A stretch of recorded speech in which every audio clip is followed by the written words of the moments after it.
Hello, everybody, and welcome to Dungeons and Dragons Papihos, session 34. My name is JC, and I am the Dungeon Master for the game. They're all talking about angels and generally freaking out right now, so I'm going to undeafen myself and let them all take part in this wonderful conversation as well. I do as a person. Joining me tonight is Helminia, James, and Alpha. We are missing Suzanne tonight, who normally plays Suna. God rest their soul. But they'll be joining us again, hopefully next week, and we still have these wonderful three people to guide us along in this adventure. Just general things to get out of the way. We wish Suzanne the best and can't wait to see them again next week. And other than that, just hopefully everyone's just having a good time in general, and we're all getting a little bit busy. Everyone's ramping up with jobs and college, but we're still coming out here every week to have fun and relax and do some Dungeons and Dragons with all of you watching. And we're glad that we can put on entertainment for you and at the same time have fun. With that being said, Very quickly before we launch in, though. Absolutely. Rhythm Bot, for those that don't know, Yes. Rhythm Bot has been nuked. So if you're hearing sound in the stream, JC is the only one that can hear that right now along with you. So I'm saying, can you drop the link in the music chat so we can play it for ourselves if we want to, and let us know when we have to switch. Okay. So, sure. And that is a very good thing. I was actually thinking about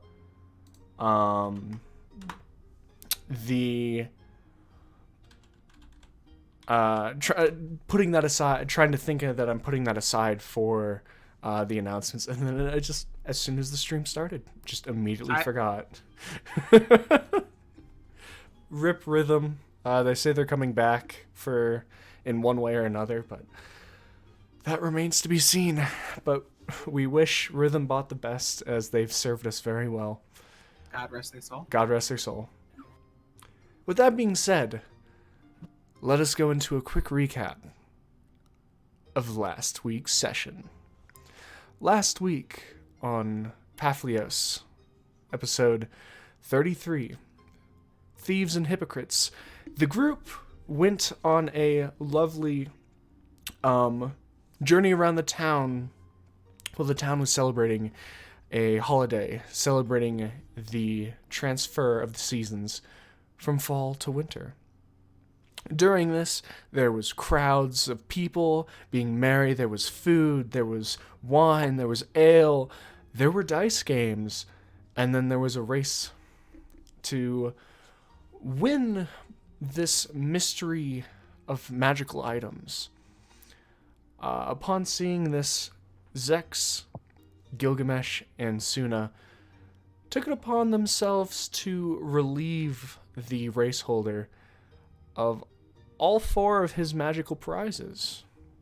Successfully doing so, using a fight between Suna and Gilgamesh, with Zex stealing the items while invisible, the group got away without so much a scratch on them besides those that were self-inflicted. Making their way back to the Mages Guild to access their prizes. They held on to them for the time being until things quieted down in one spot. In Zex's bag of holding. Upon telling Rem of their successful heist, Rem got very angry and told them, basically expressed their disappointment. Upon this, the group decided, still marred, to spend the rest of the day trying to have as much fun as possible, with Zex eventually relenting and without the other two's permission, finding the man that they stole the items from originally, and without explaining how he came into possession of those items, returning them to the race holder. After this, the group reconvened, and Darren approached them during this, talking to each of you bit by bit, making his way eventually through to all four of you, talking and expressing his desire to go up north to Fourmount, where his father and sister, according to him, lived. Gilgamesh and Rem, a little uncomfortable at this notion, wanted to hold off until the next day. Where at this point, tensions that had already been building up in the group over difference of ideals exploded, particularly between Rem and Gil, when Rem expressed that they had killed and resurrected Gilgamesh in order to teach him a lesson. With Zex being physically held back by Gil, and Rem being magically held back by Suna, the quick, almost fight was broken up within the Mages Guild, Zex storming upstairs and Rem staying downstairs. After this, immediately, Rem and Gil had a conversation where Gil explained that he did not hold anything against the Gnome Cleric, thinking that it was an appropriate course of action. With this, Gilgamesh agreed to go up and talk to Zex. And that is where we left off. With you all in the actual tavern. Not the tavern, the Mages Guild, my apologies. As Suna and Rem are downstairs, Rem beginning to wind down from the tense confrontation, and Gilgamesh beginning to make his way upstairs to Zex's room, where Zex has shut himself away, trying to cool off as well. Gil, as you make your way upstairs, you know which door is Zex's. What would you like to do? Plain and simple, go knock on his door. As you make your way up to the oak door, and Zex, you hear a firm, heavy knock at your door. Zex isn't going to answer it. Nope. Just silence. Silence. I'll wait a few seconds. Knock again. All right. This once again of heavy knock against your door.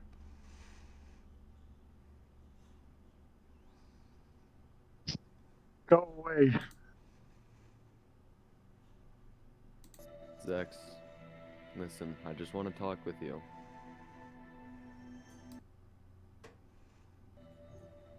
I'll open the door.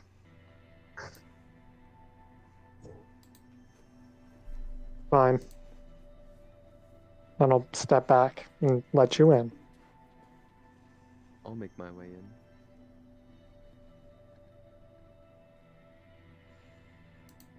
What is it that you have to say? Listen, Zex. I know that you're upset with Rem for what he did. And you have every right to have certain feelings, if you may. But that doesn't mean you need to get physical in especially a place like this. We've all done bad things in our past, and I know you are not exempt from that.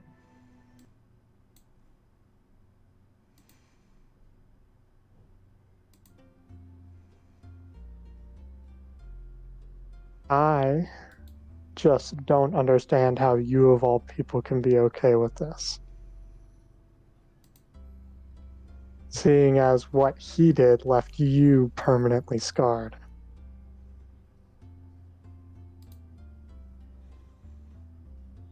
To put it simply, I live by the sword, I die by the sword. If I die in combat, that's the way I like to go out. I thought there was more in the afterlife than what there was. I realized that life has some sustenance, at least.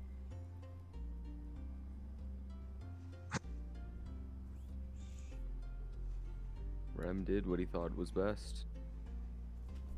I can't blame a man for doing what he thought was best.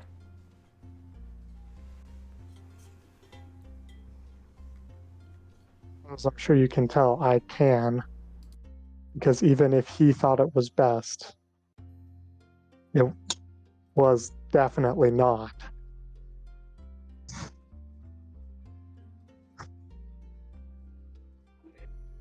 Killing someone because you don't have the same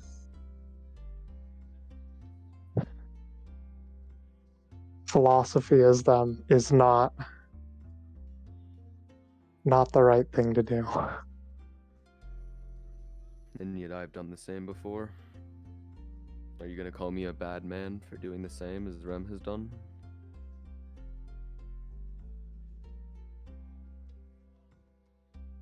I assume you're talking about killing others, on the adventures that we've had around. Am I correct?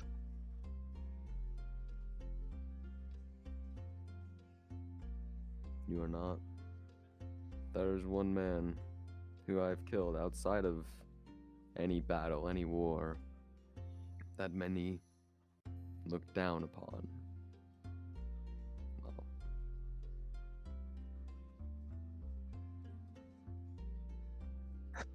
we never saw eye to eye once. One day I was done with it. And so, I got rid of him. Plain and simple. The same thing as was the situation with Rem and I. I don't know if we ever agreed once on anything, and so he did what he felt like was best.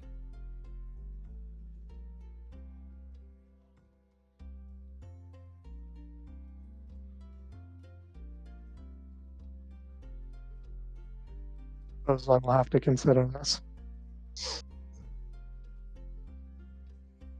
Let me think on it. Maybe I'll have to go and have another talk with Rem. Hopefully less violent than the last one. Later, but not now.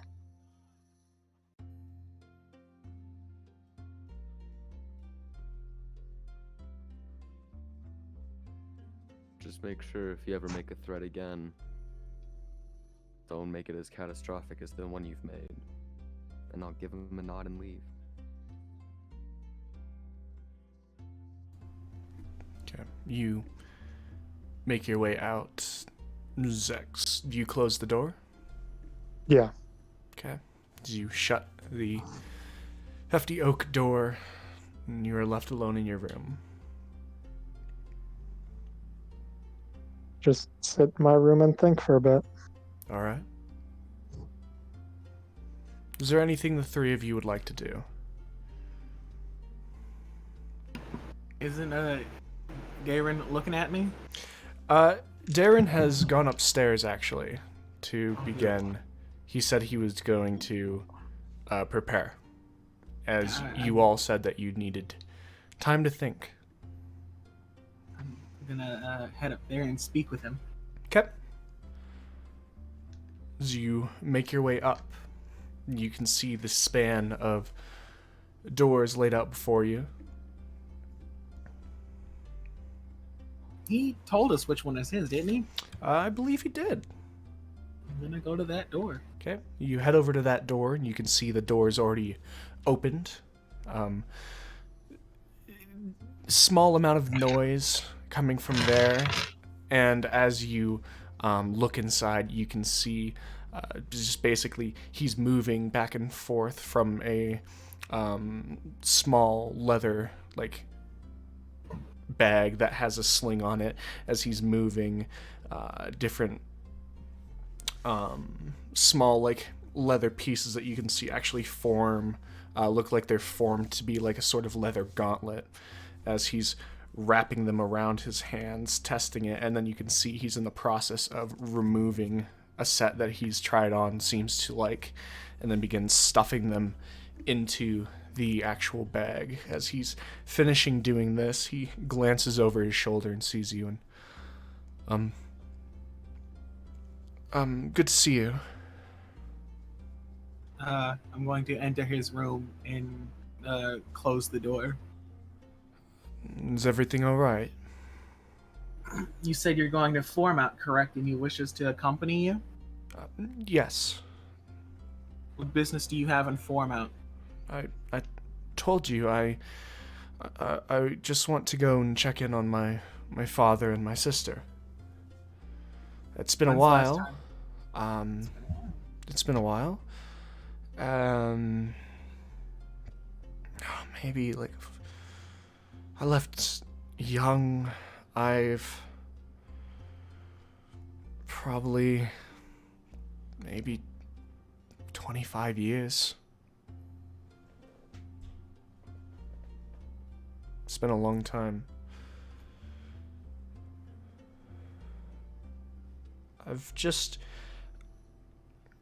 I don't know, something about Gilgamesh's story didn't sit right with me, and I figure better late than never, and I should check up on my old man.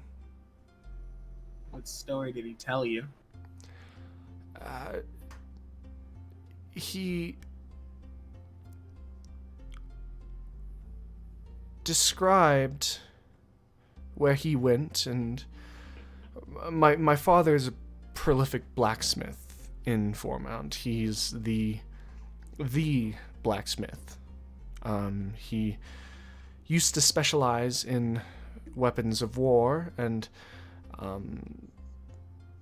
from what I had gained from letters, he had begun swapping his forte to involve farming implements, sickles, scythes, shovels, hoes, rakes, things that a farmer could use. But the fact that he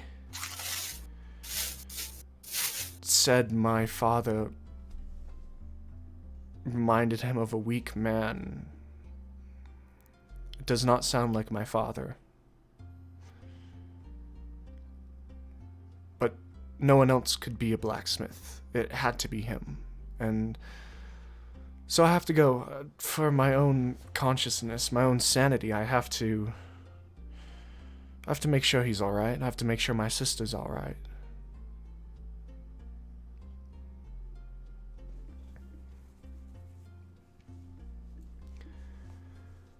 I hate that you bring this up while I'm in such a foul mood. I'll start by saying that. So I can't do this as softly as I'd like to. If you need time, I can wait a day or two, but it's bigger than that. I was with Gil when he visited this blacksmith that you call your father, and Gil saying he reminds him of a weak man is an understatement. He was a weak man. I mean, I'm not saying that in the same way that Gil would say it. I'm saying in the fact that the man looked like he was malnourished and had severely limited cognitive function. When I asked him to buy a sword, he told me that I needed clearance from the local lord and would refuse to say anything else to me. When I offered him medical attention, he told me he needs only the medical clearance of his lord. And when I asked him the last time he had met with his lord, he could not tell me. I myself then went on to meet with the Lord, Lord Tiber of the land. Do you know his name? I got he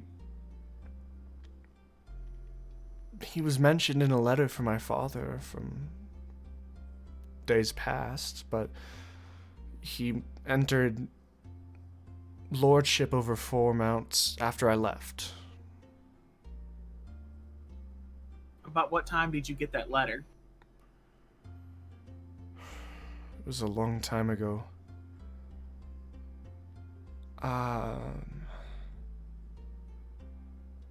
He didn't send many letters. It's been about 10 years since the last one. But it was when I was relatively young. You sent them more frequently, and maybe when I was 10 mentioned it? I don't know. How's Darren taking this news that I'm giving him? Make an insight check.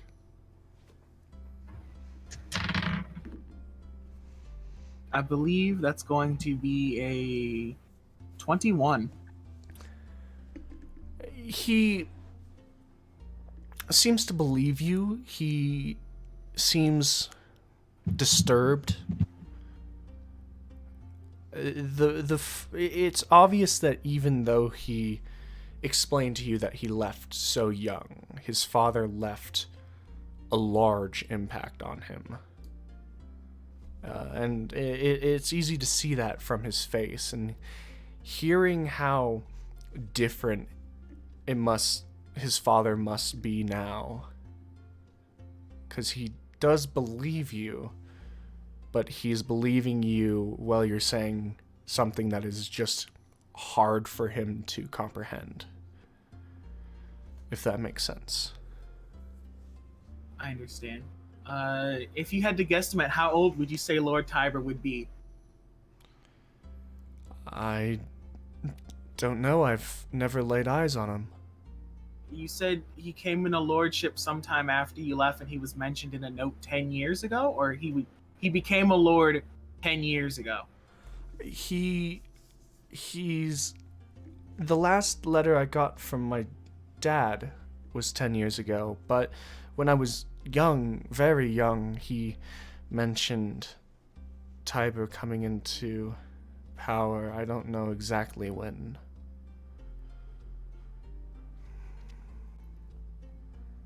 But it couldn't have been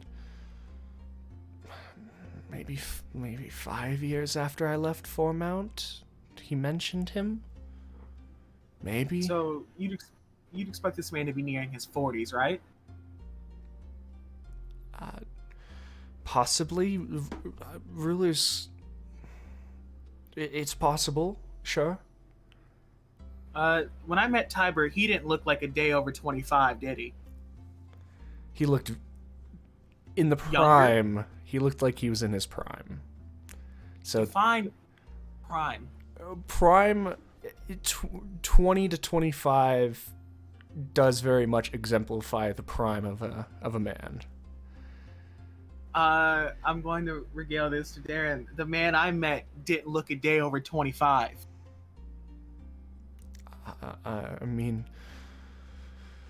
lords can become lords very young. It's not common, but it happens depending on what goes on with the family, and You think a young lord that became a lord at the age of 3 would have been killed by now? Before they even made it to Ascension? Probably not. I'm going to stop beating around the bush. And I want you to sit down for this. And I want you to take a few deep breaths before I explain to you what I'm about to explain to you. And I need your utmost word that you'll keep this to yourself until I'm ready to make it public knowledge. Do you understand what I'm telling you? Yeah. I'm sure you've seen my temperament. Sits down on his bed frame. I'm sure you've seen my temperament, and I'm sure my my small reputation has made word, at least within the guild. But you know what I'm like, and all that, correct? Or at least you've heard. You deal with the dead. I deal with the dead, and with certain blessings given to me by my goddess, I have the eyes to see undead no matter what form they take. Alright? Alright. Lord Tiber looks and sounds like a man, and normally you'd think that would be a man. But I give you my solid and unwavering word that he is not a man.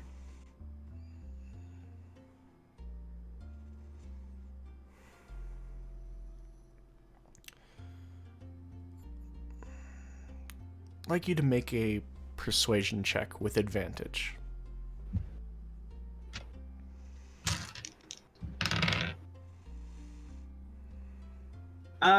22. All right.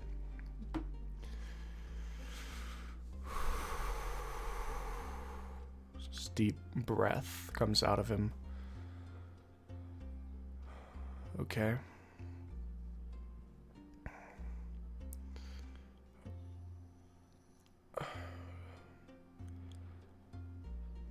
Okay.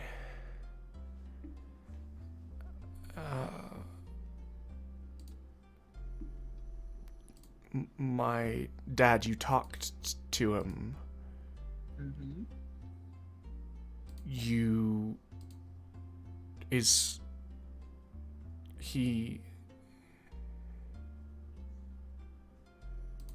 all right?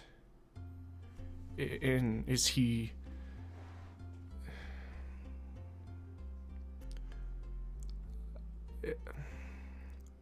is he my dad?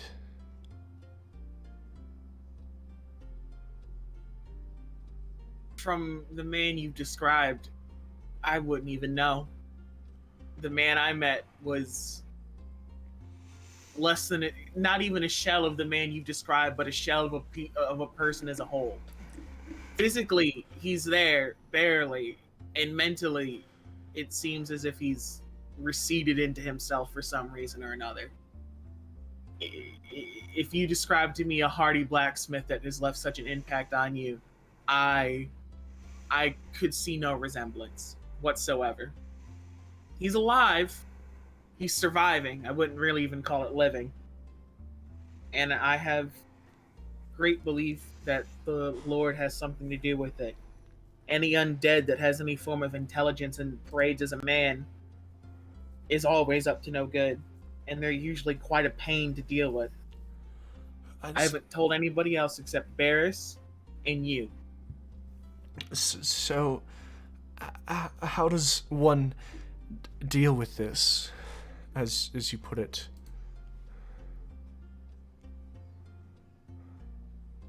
I'm not entirely sure what kind of undead it could be, but those that bear some form of intelligence, I'd have to say within my knowledge, there's less than 5 kinds.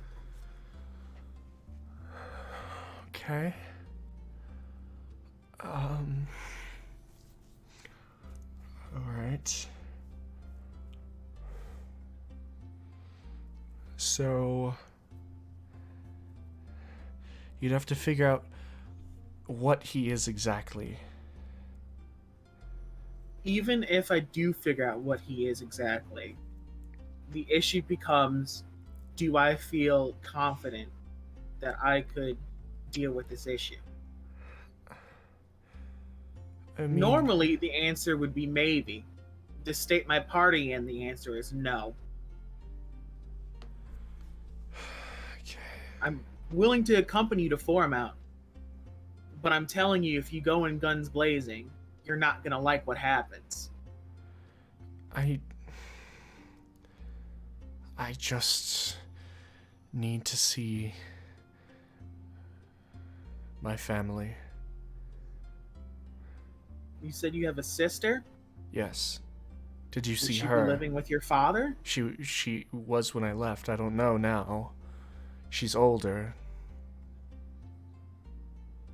I didn't see a woman in the shop. I never went in the back, but he was the only one at the front of house. The town is completely quiet. The birds don't even crow there. Okay. Right. In the roundabout way of all of this, am I willing to go with you to Foremount? Yes. Primarily because this local lord parading as a man has weighed heavily on me. Am I willing to go in this moment? Not entirely, no. With just me and you, maybe Gil, I don't see much hope for our survival if a man can subjugate an entire town in its royal guard or anything like that. You've dealt with a town of undead. What makes it so different that it is one just a city of those afraid of one? The difference between regular undead and intelligent undead is magnitudes difficult. It's like saying a zombie and a lich are the same thing simply because they are the undead. They're not the same thing. When something has some form of intelligence, it makes the ability to plan, it makes the ability to formulate, it can lie, and more often than not, it can also cast powerful magics. Becoming an intelligent undead is no easy feat, as most undead are simply corpses animated by negative energies and things of that nature. And in my opinion, it's almost if their souls are subjugated to torment to power the foul mechanisms of the body. When something is intelligent and holds memories of what it was before it became an undead, that means in some way, shape, or form, it willingly took that form, which makes it astronomically more dangerous. Do you get what I mean? Yeah. I guess. Yes, I do. I would like to insight check how he feels about this knowledge. Okay. He must be taking it well. 14. 14. He's the look of despair that was originally on his face is beginning to kind of fade away, and you're seeing a kind of like thinking mind now, a face that is set in thinking about what he can do. You're saying I dealt with a town of undead. How did you think I did that? I don't know. I just Kylene told me. Just swinging things around? Maybe? No. The only reason I was able to deal with that is because I had the ability to think, where they did not.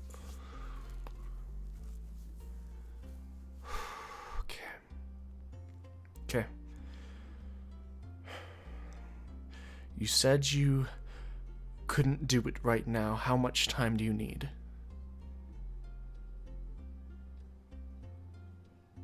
Depending how things go with my party, how the journey to the north goes, because I do believe that there's a dragon parading around the north.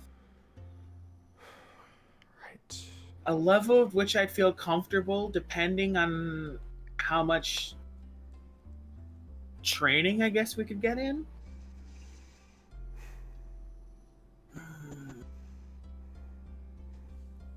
I'd say a month's time. Month.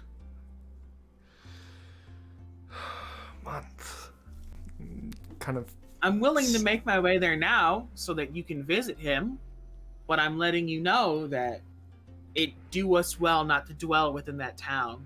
And if I return, even after knowing what I know, and I'm sure the Lord knows that I know what I know, my safety would be in greater danger than even yours. You only know by my word and can be swayed. I cannot. I know what I've seen. Okay. I only need a day in there. You could get maybe an hour before something happened. Okay. And I'm afraid that if you go in and you see this, it's going to have such an impact on you that you are going to do something foolish with the knowledge I've given you. And I cannot come to regret giving you this knowledge because I think you deserve to know. And in a selfish way, I'd like to have hands, helping hands, when I end up dealing with this eventually. We'll deal with it. Just, I have to make sure my father and sister are safe first. Why don't you attempt writing a letter and see if anything comes back?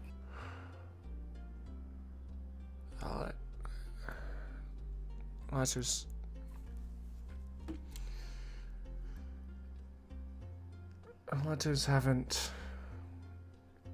worked, really.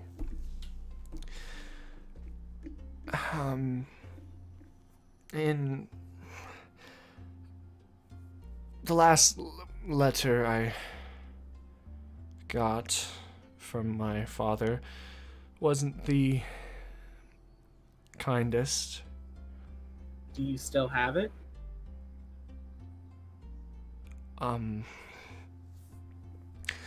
No.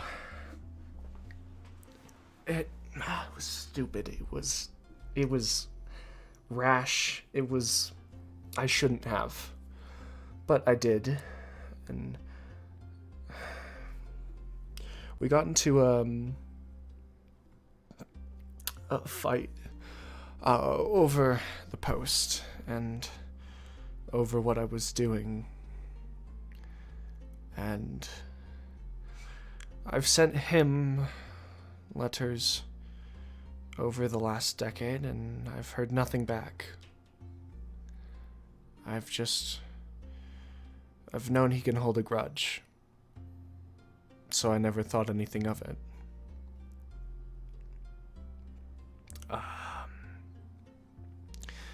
Now I'm worried my mind is thinking it could been for another reason too.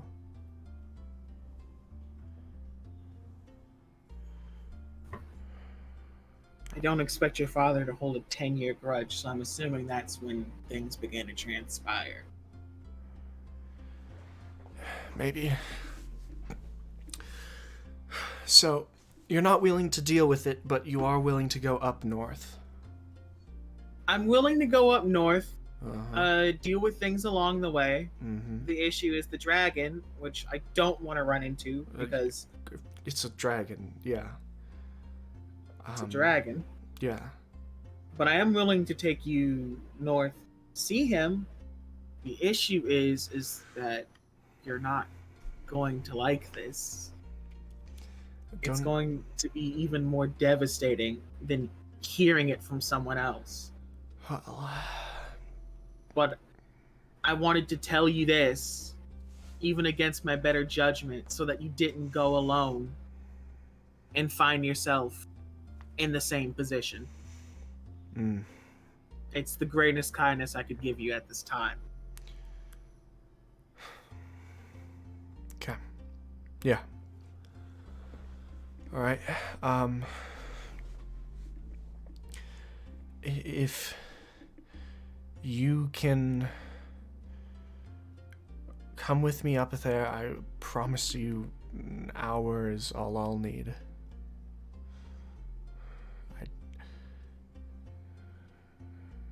I doesn't feel right to not check on them. I've heard rumors that people that go there sometimes don't come back, and I consider myself lucky. So, are you willing to take this risk? Absolutely. To confirm? Absolutely. I can't advise it. Oh. I know it's your father. I'm not an unkind or cruel man, and I know that it's difficult. I'm just saying that whatever you're hoping to see, it's fun.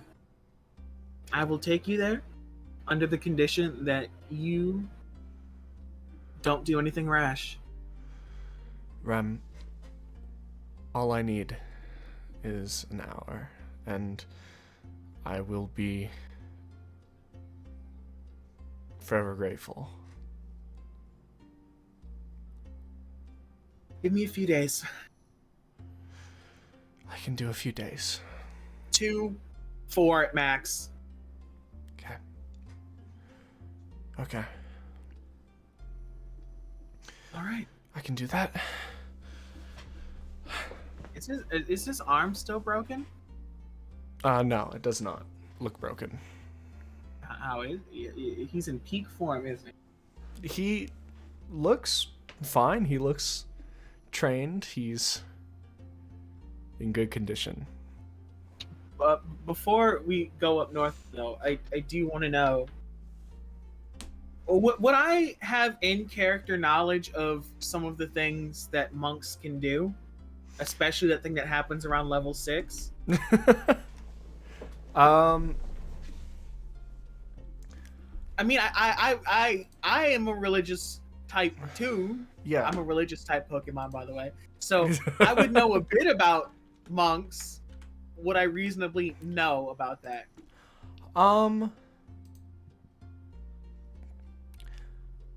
Make a religion check.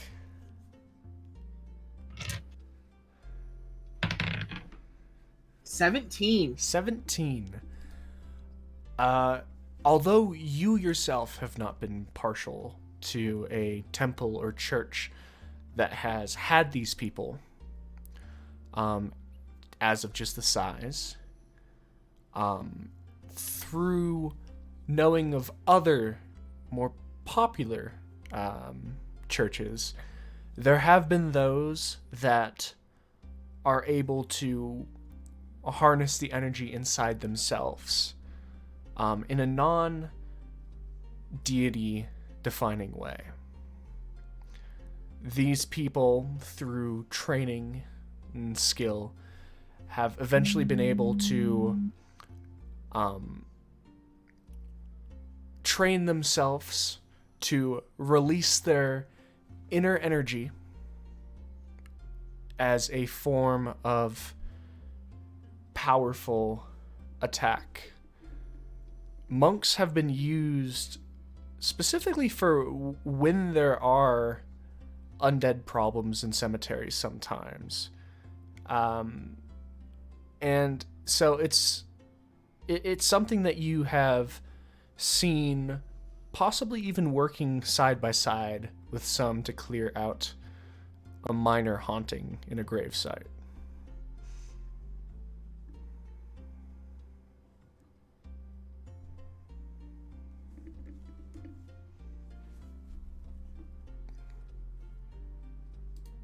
Give me one moment.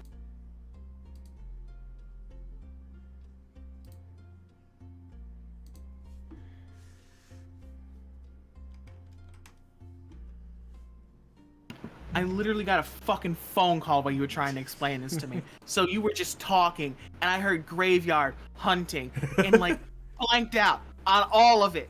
Fucking. Your answer that you wanted was yes.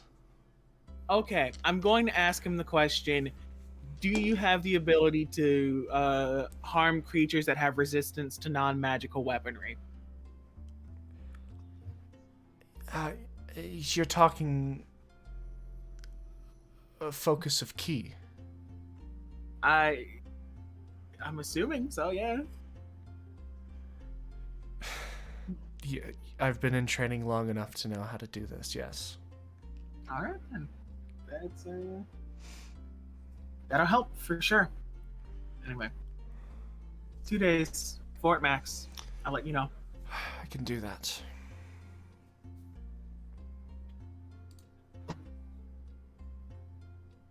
Alright. Alright. As you finish up this conversation, is there anything any of the three of you would like to be doing? I'm gonna go back in the stream and listen to this entire thing you were telling me. Okay. Was that even important? Like super important? It's just lore. What's up? I'm assuming Rem's conversation was happening during Zex and my conversation, right? Pretty close, yeah. So once I'm done, I'm gonna head back down to the common area. Mm. And do I see Rem there? Rem hasn't quite headed back down yet. Darren's door is still open.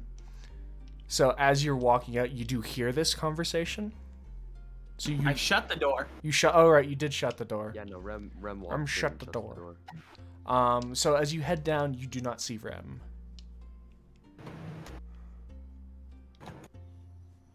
Okay, so then I'll just wait. Okay. A couple minutes pass by. Eventually, Rem, you make your way downstairs, and Gil, you see Rem.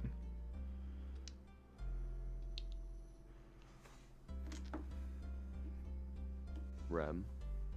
Gil. I had a short chat with Zex, if you would.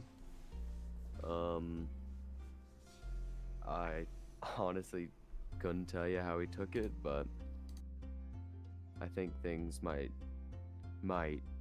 get better, but I'm not sure. He said he might talk to you eventually about it, so I've cooled my head a bit, but not enough to forgive attacking me for what I've done. I spoke with Darren. In 2 to 4 days, I'll be heading north. He can come with us or he can stay. It's his business. Are you coming with me to the north? there's not much else to do around here, so I don't see why not.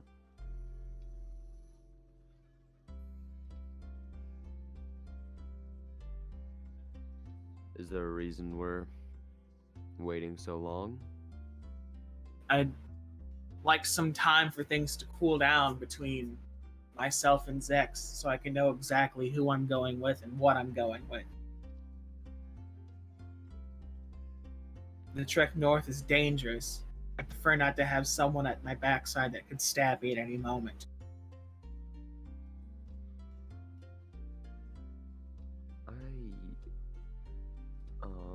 Hold on.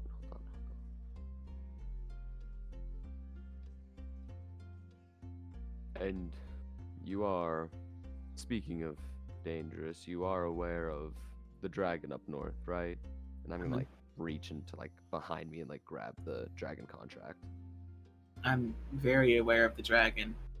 I actually just spoke of it as I was talking with Darren about going north. It's not something that I want to get involved with. I believe it's outside of my means. The longer we wait, the stronger it gets. But If we were to subjugate the dragon, I would like to gather all of us and at least 4 to 6 more people, minimum, to deal with this. If it was something that was so easy to deal with, it wouldn't have been enough to wipe out everyone that's approached it so far. okay. I'll take your word for it. Just let me know when we'll be departing. I'll give Rem a nod and head upstairs. I'd like to sending well. All right. Who are you sending it to? We're sending this to Goran. Goran. Okay. Mark that I'm using this spell. Let me get all my thingies ready. Back in Greywall, heard news of guard going north. Never arrived. Potential issue on the way. If things become dire, I advise you to run. 25 words. That's pretty good. You have a good bit of pause. About a minute's worth.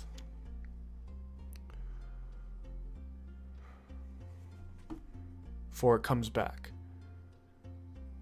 It's a shame. I'm sure they were good men. I'll keep your advice in mind. Thanks again for everything you've all done. Please be well.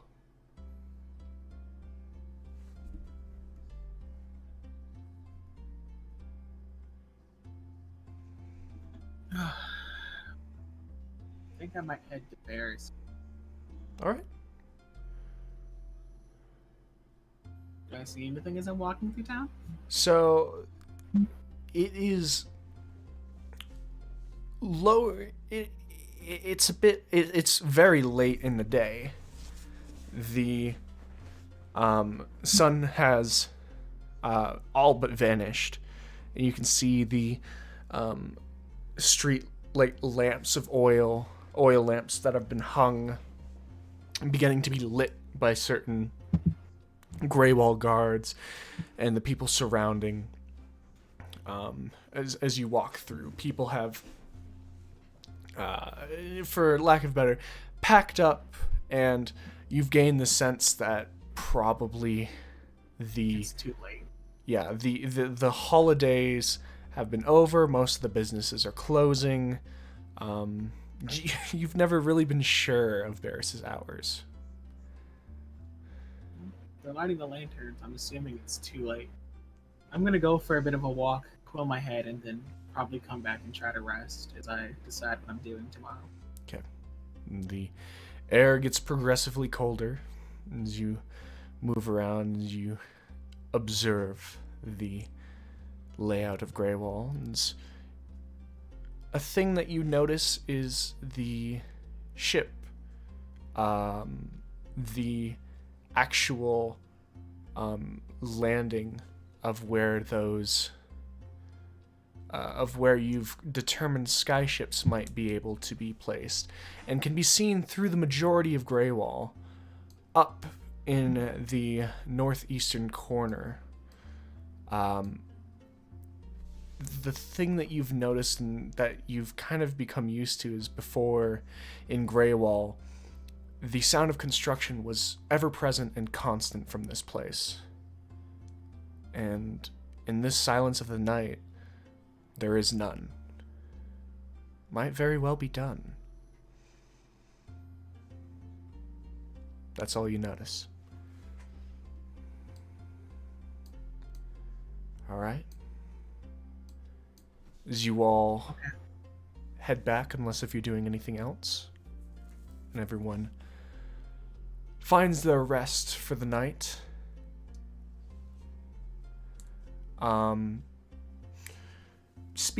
Determining on what you guys would like to do, you'll have, at minimum, 2 days of potential downtime. So what is going to happen is I'm just going to take a note of where the day is, and if the three of you want to do anything, say anything, talk to each other, not talk to each other, just let me know, and we'll run through these 2 days. I have to make sure the cart's ready. I have to do payment for that. I have to speak with Barris. Mm-hmm. Zex, anything you wanted to do in these downtimes?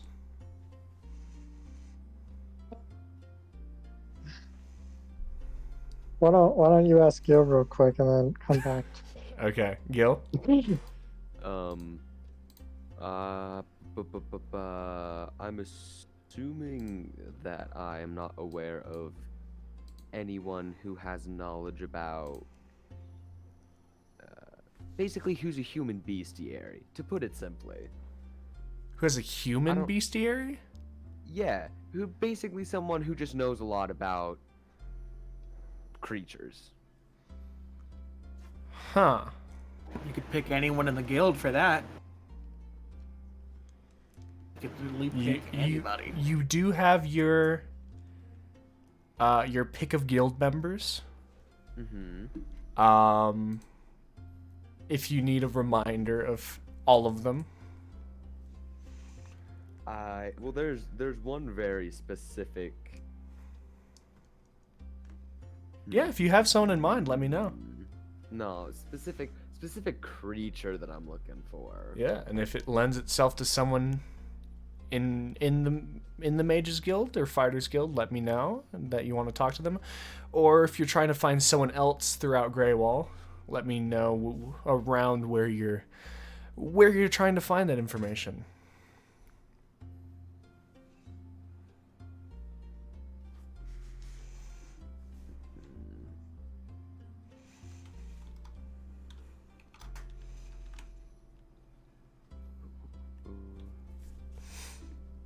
You know what? Where's Kylene?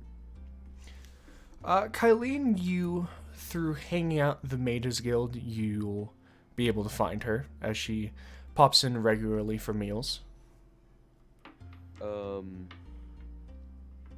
I would like to flag her down when she pops in for one of these meals. All right. During this day, you head down early for breakfast, and you watch as Lix and Kylene both come through as a pair in the door. So you flag them down. The half-elven druid comes over to you. Hello. How may I help you, Gilgamesh? Do you happen to have any knowledge about dragons? I've got a small bit of experience. I wouldn't say comprehensive. And what experience would that be? Well,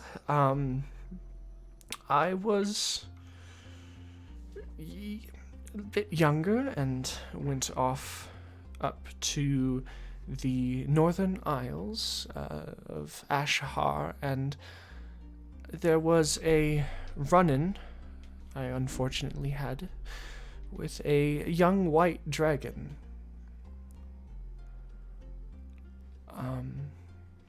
We did eventually come out on top, but it was one of the worst fights I had in my days.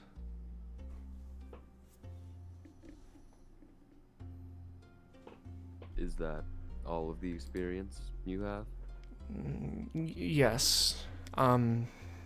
Except, unless if you go to Ashar, dragons are kind of quite rare, and so it's fitting my only time I've seen one is when I traveled there, but yes.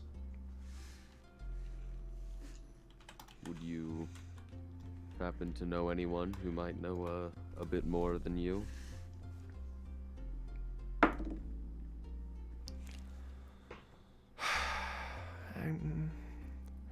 I don't think so. Sorry. They're not the easiest creatures to even get information on from a book, regardless of how ancient they are.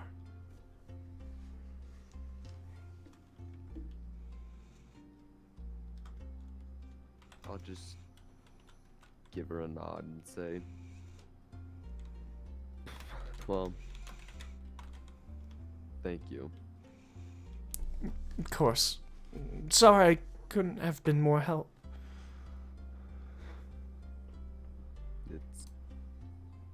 It's okay.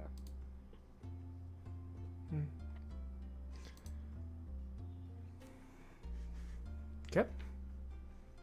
Damn.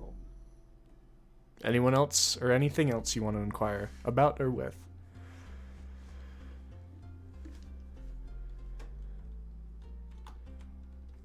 Hold on.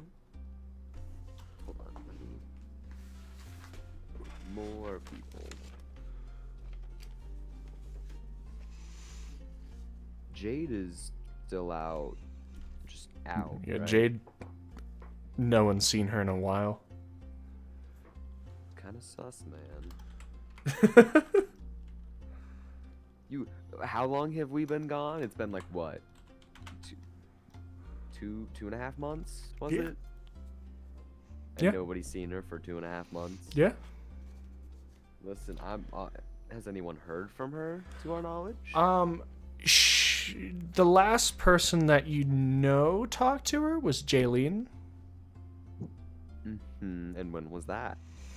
When she told you that she messaged Jade, and Jade reassured Jaylene that she was with her sister and recovering, both physically and mentally, and just wanted time away. Okay. Still kind of sus though. Okay.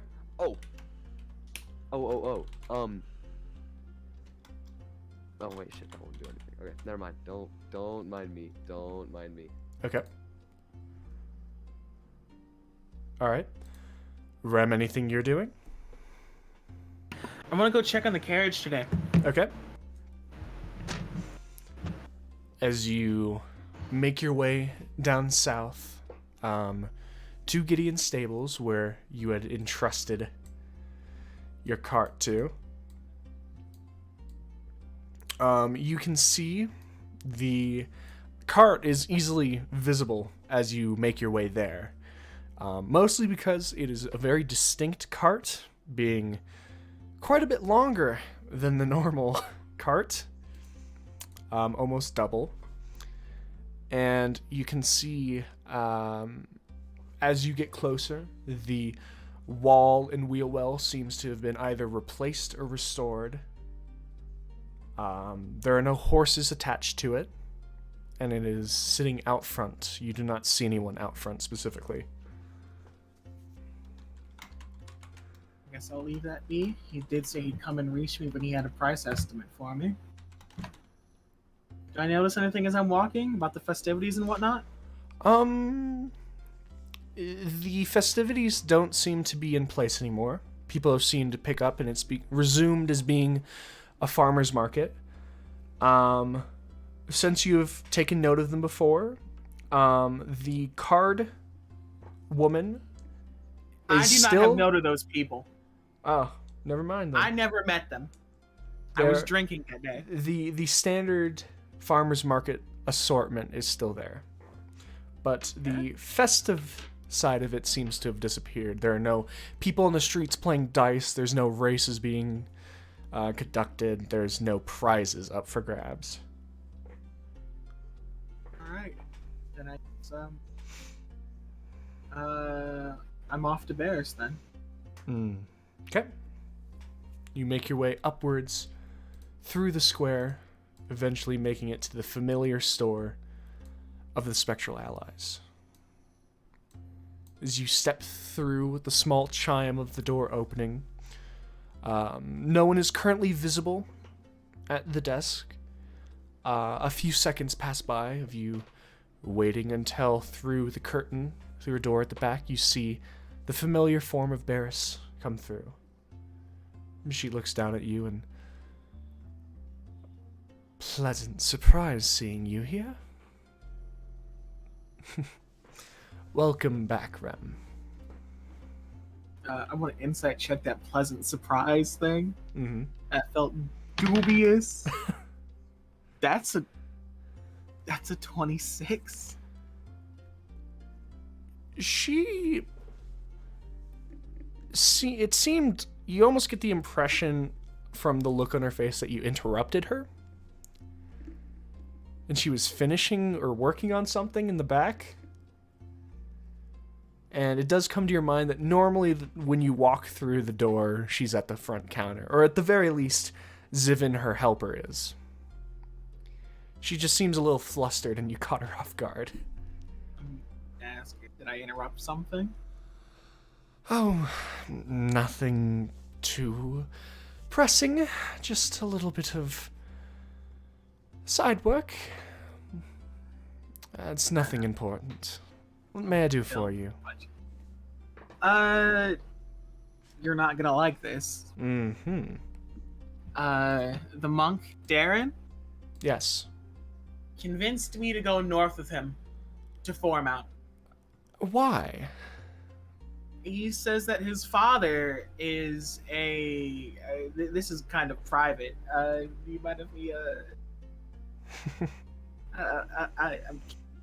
only 2 people know this right now. Of course. She snaps her fingers and you see the door close in that familiar way. He says that his father was a prominent blacksmith in Foremount, mm-hmm. and it just so happened that one of the few people that we ran into intimately in our excursion in Foremount happened to be the blacksmith, who he says is his father, who he described as a man of great strength and power and all things of that nature. And when I laid eyes upon him, he was 2 steps away from being a corpse. Mm-hmm. So now he's incredibly worried and would like to go visit his father and his sister, who I did not see in the building. And I made him aware that the local lord was You told him. I had to tell him. He was gonna go on his own. Oh, dear. I told him I'd go with him. He's only going to visit, and when we get around to dealing with it, he's agreed to help. You believe that he'll have enough restraint to just look, not touch? I don't. Not in the slightest. So why did you agree? If I can restrain Gil, I think I could restrain him. I agreed because I couldn't tell you. It was against my better judgment, but he deserves to see it. And it fell in time with... He's really pulled at your heartstrings then. Well, I've had a lot of people pull at my heartstrings lately. I don't know if you've heard, but I'm in quite the conundrum with Zex right now. No, I haven't. Zex hasn't paid me a visit as much as you. Well, I'm sorry to be such an inconvenience. Oh, no. Customers are always a welcome sight. And you've not been so much purchasing, of more of just giving me helpful information. And I still appreciate that just as much. Okay. You know of Gil's temperament, right? Of course. It is a lot worse when people aren't observing him.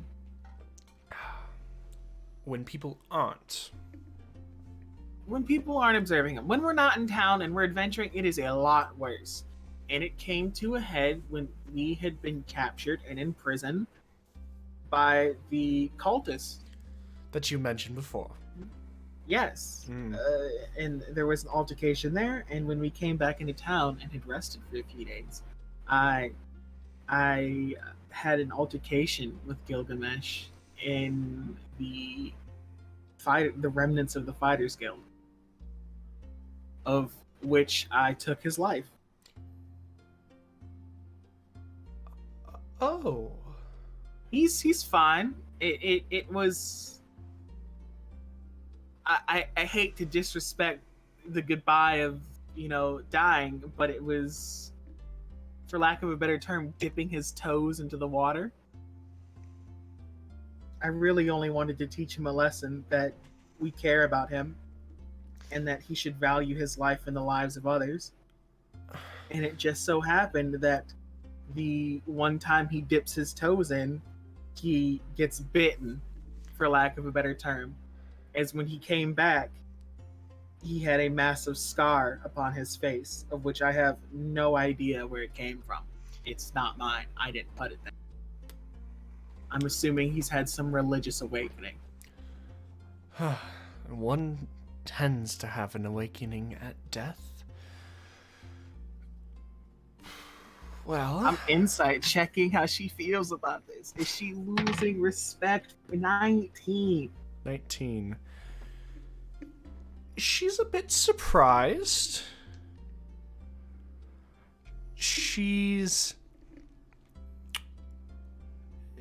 You saw her face kind of twist in a slight bit of worry, which was then recovered a bit when you quickly followed up with, "He's okay. I didn't keep him dead." But you sense that you've come across as, if possible, even more interesting than before. So I had that encounter with him, of which I made it aware of my intentions, and he continued forward, and we did what we did. Mm-hmm. And I find no pride in what I've had to do. I've dealt with many, many younger ones in my life, and, As I told him, some respond to praise, some to threats, and some a much firmer hand. And it just so happened that Gil required the firmest hand I could offer. That is the firmest hand I can think of. Zex found himself in quite the rage, and I myself am quite the rage at his judgment of me, of which he then picked me up, threw me across the Mages Guild, right? Mm-hmm.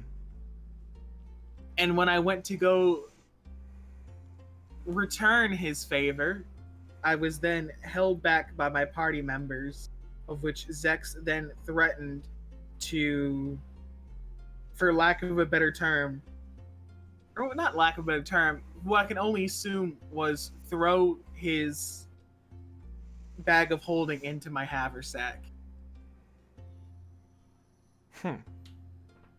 I'm not quite sure what it does, but I'm assuming it isn't pleasant because he said it is a threat. It's not. Don't do it. I wouldn't. Even I know that you shouldn't mix extra dimensional spaces. So, common rule for a reason.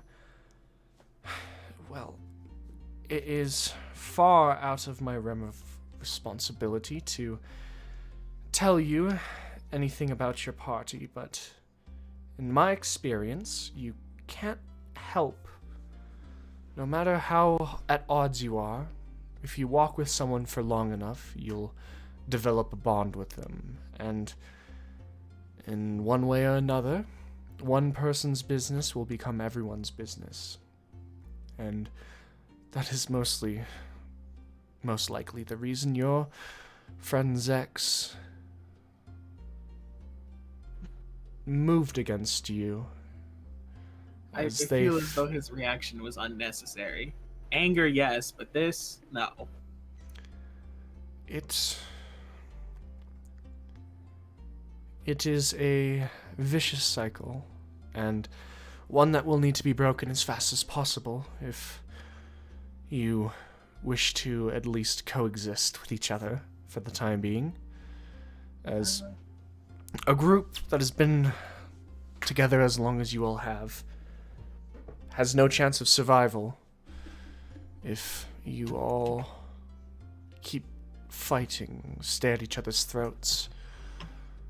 A party looking over its shoulder at each other can't properly see the road ahead. I'm aware of all this.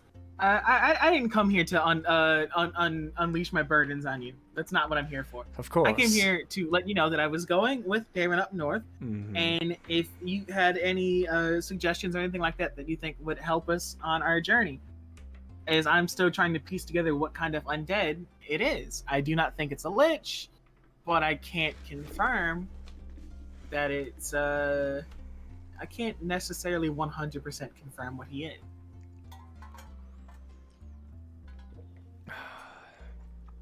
I have a large expanse of arcane knowledge. If something is under an enchantment or curse, I should be able to tell you what it is. However, monsters, the unknown in this regard, I don't have much of a mind for. You don't do the delving, you do the selling. Of course. I managed to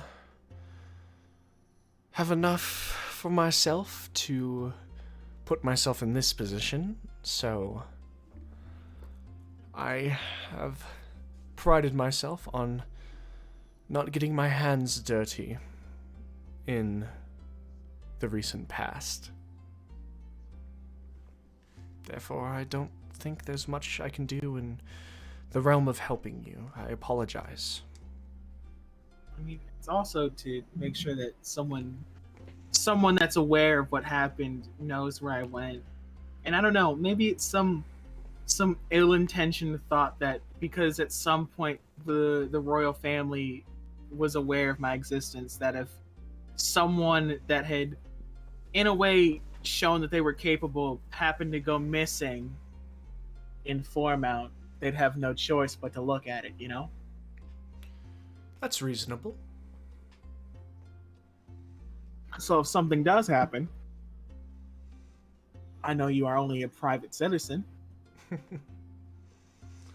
but you'd have more sway than just about anybody else I could tell outside of Jaylene. That's true. And I will do my quote-unquote civic duty to check in on you. I tell Jaylene, but unlike you who finds amusement in my antics, Jaylene only finds herself worried. I've had my share of conversations with her. She is protective. It's admirable as a trait, but puts more years than any actual march of time can. She'll find herself an old woman far before I do.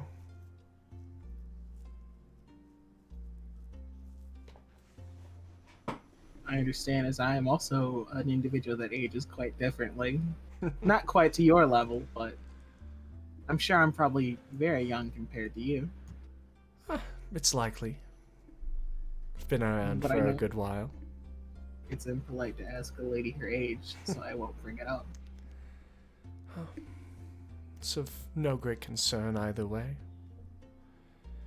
I'll probably pop by in before the next 4 days. I plan to leave within 2 days at the earliest, 4 at the latest.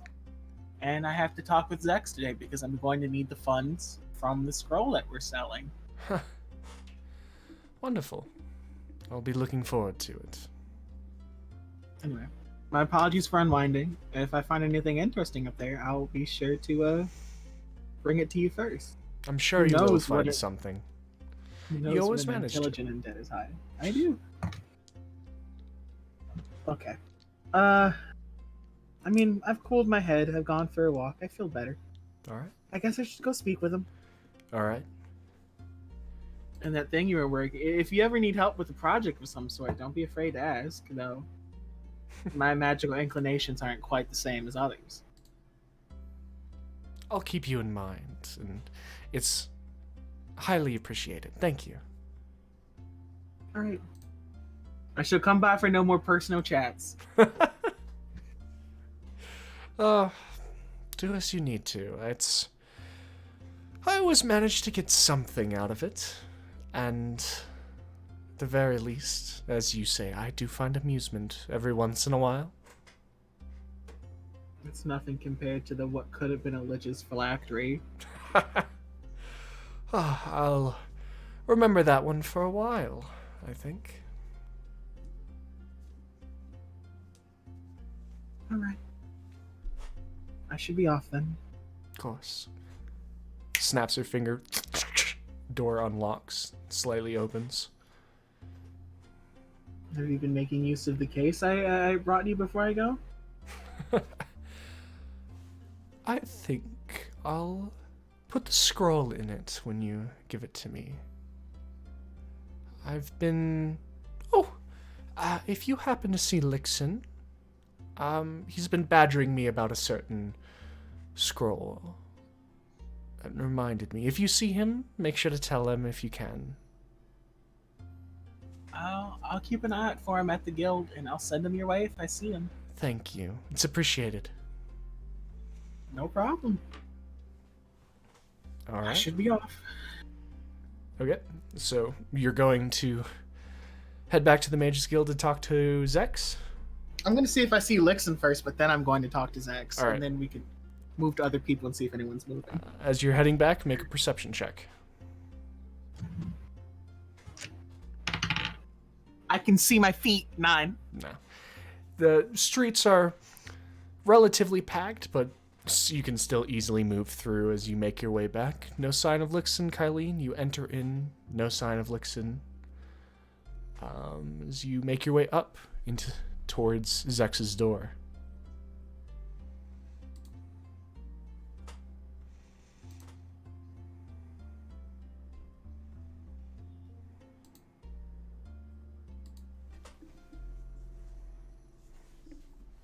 Am I still going?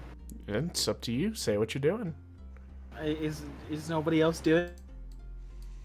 People are allowed to say what they're doing, but if no one says anything, hop in. I already told you what I'm doing, I think. Yep. Gil has no business for the rest of the day. He's just, he's gonna vibe. All right.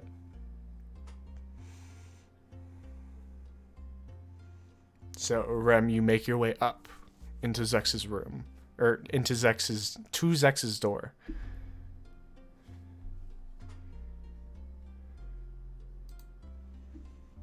Are you doing anything?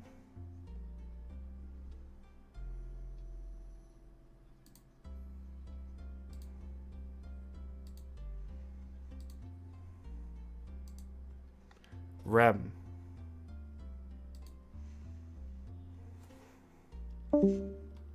We've lost them. They have died.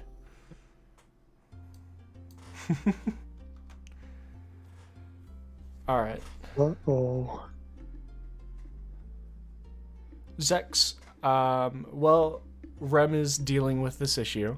Is there anything you'd like to say more in depth of how you're conducting your day? Nope, just sitting there, practicing and thinking. Is there anything specifically you're practicing? I don't know. I guess, what did I do last time? Just general copying. You took out your map and you were tracing it. Let's continue with that. Okay. It's basically moving through, slowly tracing over the actual map of Papihos you have, getting the just general feel of brushstrokes. It's a slow process, but one that you've become used to.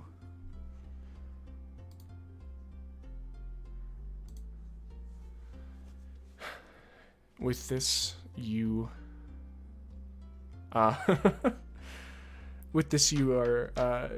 seeing your way into. I'm back. There we go. Seeing I your had way to go into, in and force close everything. Yeah, seeing your way into properly tracing these things, just staying within your mind, staying isolated until about halfway through the day. Rem. Yeah, I was knocking on the door. You hear a...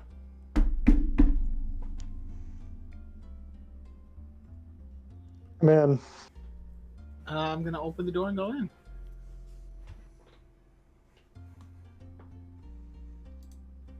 Who is it not looking up from the table? It's time to talk about it. I'll stand up and turn around and say, then let's talk. Okay. Anything you want to get off your chest first before I start? You know I tend to ramble. Sure, we'll start with this. First things first, I'll want to apologize for getting physical with you after learning about what you did. Clearly, it did not mean as much to Gil as it did me. I have my reasons. I'm not willing to share them now. But just know, I am sorry. I don't intend to do that again.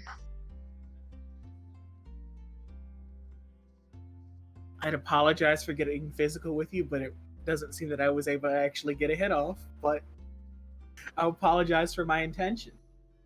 And I'll explain myself a bit further. I'd like to preface this by saying I don't expect you to understand what I did. But I do expect you to accept that it happened and that it was between Gil and I, and that I did not get the jump on him. I didn't stab him in his back. I made my intentions clear from the very beginning. And there were opportunities for him to walk away when he thought that his life was in danger, and he elected not to. But I don't expect you to understand why I did what I did. And I'm not going to tell you that I feel any pride in doing what I had to do. Or, as you say, what I think that I had to do. And I'm not going to tell you that there is no shame involved in it. But I can't say that I've come to regret it so far.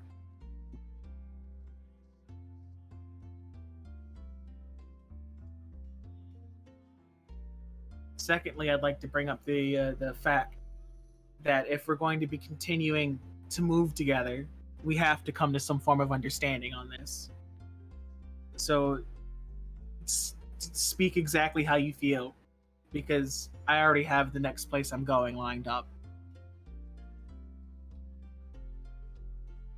I feel like I can no longer trust you. But besides that, I do feel I can still travel with you. I don't want to just abandon our party, much like what April did. Don't have to trust me. But by not trusting me, it's going to create its own forms of issues where I'm trying to explain things and you are going to go against them. And that is your right. But I make it clear to everyone that any consequences that come from that, I will not be helping with them. And I also want to make it clear that because of the nature of how we do things and the things that we do, a lack of trust means that more often than not, I can't take you to places, especially where we're going next, or I'm going next, where your trust in me would be the deciding factor of who lives and who dies.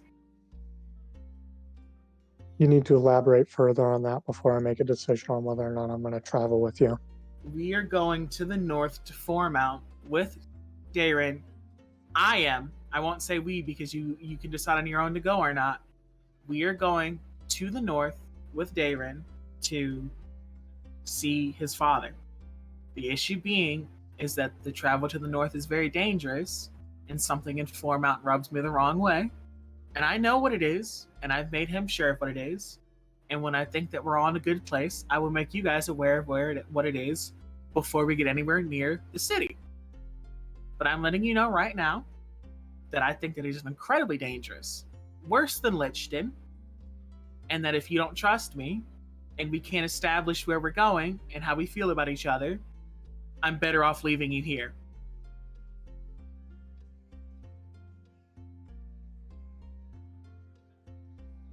I think I can trust you enough. I would like to know, though, before we depart Greywall to go to Foremount, that you have to tell us what it is we're going to face. I'll be truthful with you and tell you I don't know entirely what it is. But when anything worries me, what is it? I was worried about that. Undead of some sort? Of some sort. And then the other thing, it's time to sell the scroll. I already gave it to Barris. Did you? I thought you were holding on to it. I could have sworn that we gave it to her. You were holding on to it. Character, I'm pretty sure I gave it to her like 3 sessions ago when we were in Greywall, right before we went to the prison. We talked to her about it. She said, oh yes, it's going to be quite a bit longer. If you would like to give me the scroll now or hold on to it, it's up to you. And we decided that we trusted Barris enough to give her the scroll. That's what I have down. I just spoke with her in character and she says she doesn't have it. I'll be willing to accept an issue on the DM's part if you look at your notes and you find that it's not. But I was under the impression she didn't have it. Yeah, that's what I remember too, that she didn't have it. That he said, oh, I'll hold on to it until we're ready to get the money, because that's what we've been doing the whole time. Because you guys hadn't accepted any of the money from her. Nope.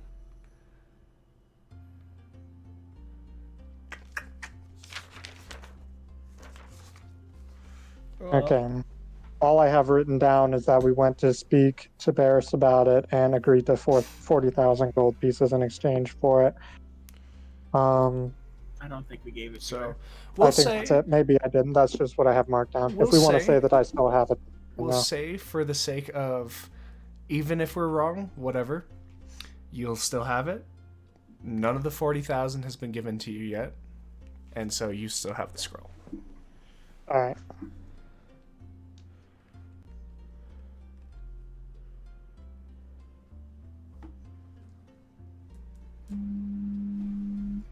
All right. Back on track. One moment.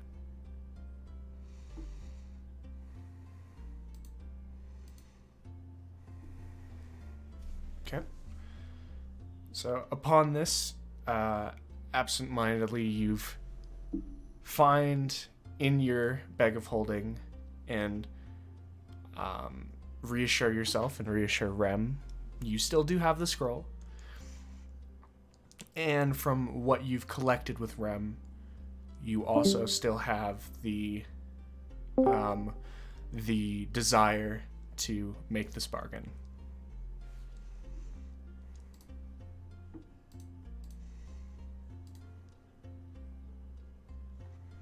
So, with this, Rem, Zex, anything else you two are doing?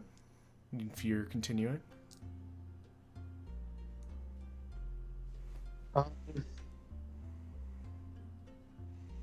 I think that I can trust you enough to go to Farmount and deal with whatever this is, as long as you feel that we can handle it. I'm getting like randomly disconnected here and there from Discord. Is Discord having an issue? No, you've been the only one, besides maybe Alpha, who had it silently, but... Like, my internet's fine. I did my speed while I was cutting out. Like, my upload was 20, my down was 700. It's alright. It's not a me issue. We'll just keep going. What did I miss? You're still on the scroll. Yeah, it's time. She has the money? We're gonna take pieces of it. We're not gonna take it all at one time. Were we looking to purchase some kind of housing here in Greywall?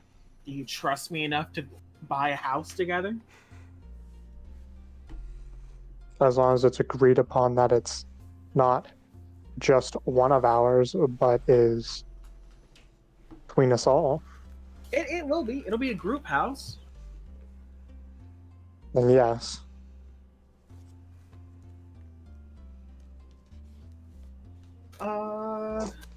We can talk with the others about it. Okay. I don't know if we can really talk to Suna about it. It's not really her business. Not really, no. I guess, do we want to look at the real estate in town before we go to Formount, or would you rather deal with that after? We can look at the real estate in town, but I know right now that I need the money for sure to get the cart fixed. How much is the cart? I don't know, because I had them reinforce it as well, so that it doesn't blow up again.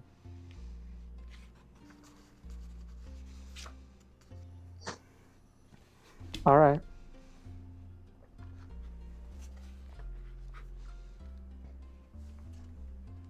Well, let's go find how much the cart is first, so we know how much we need to get from Barrett. He said he'd let me know, and he'd send word. Okay, then we should just wait. Yeah, but we should sell it, and then we can do the real estate today, and then we have to talk with Gil. Even though he already knows that I intend to go to the north, we should still speak with him. Okay. The other thing I had a question about, if we are going north, I have 2 teleportation circles up there. Do we want to take either, or do we just want the cart up? We'll just take the cart straight north. All right. Because the 2 that you have what's the other one? So I have the. Let me open up my notebook. I don't remember. I have the one in Forminos, and I have the one in Dentor Castle. I'd like to take the cart personally. That's fine. I don't want to walk from Forminos to Formount, and I have no clue where this Dentor is. Dentor is to the west of Formount. What did you? It's another coast city. What did you find there when you went? I never asked. Well, I went with April when I did go, if you recall, and all we found was that the lord of that castle was looking for protection and was willing to pay for that protection. And this teleportation circle is safe to go to? Necessarily. We had to kind of sneak out of it. If not for my cunning, we probably would have been captured and possibly punished in some manner. In my mind, it's off limits then. All right. All right.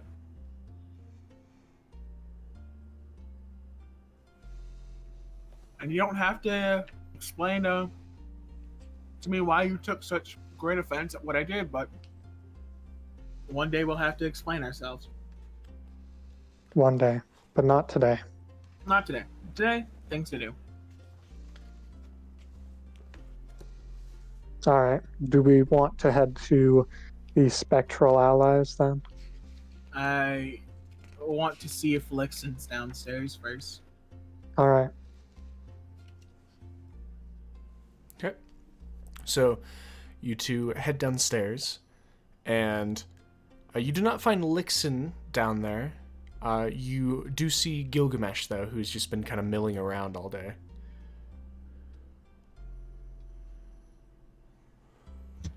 Gil, what are your plans for the day? I have none. You might as well come with us then. And what are you doing?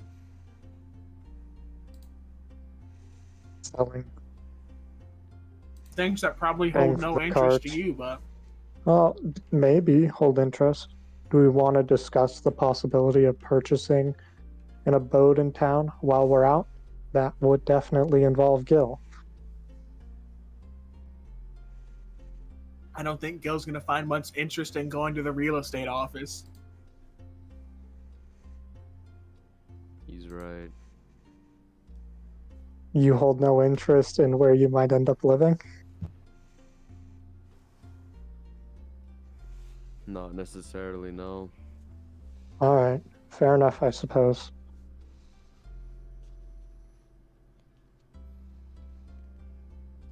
Shall we go then? Or did you want to look for someone? Have you seen Lixen at all today, Gil? JC, I saw Lixen come in with, Yeah, you saw him in the morning during breakfast. What time is it now? It's more towards noon. They left. It's probably been a couple hours. And have I seen them leave? Yeah, they left. I saw Lixen earlier this morning, but he left a while ago. I'd expect him to be back relatively soon. If you see him, tell him Barris wants him to drop by if we're not back by then.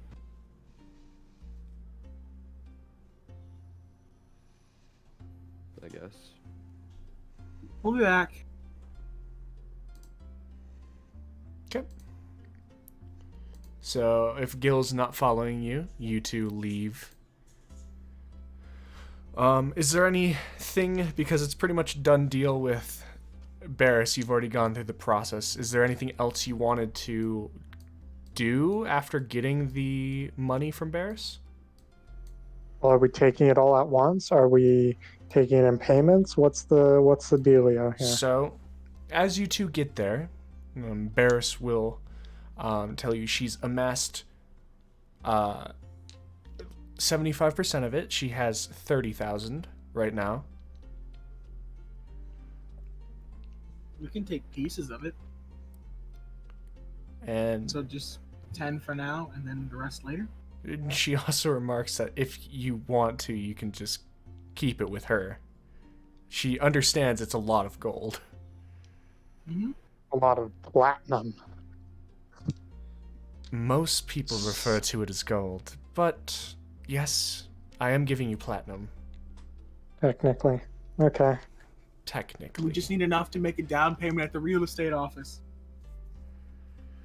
You're going into real estate. Is that true? Adventuring's too hard. I'd like to right now. I'd rather own an inn.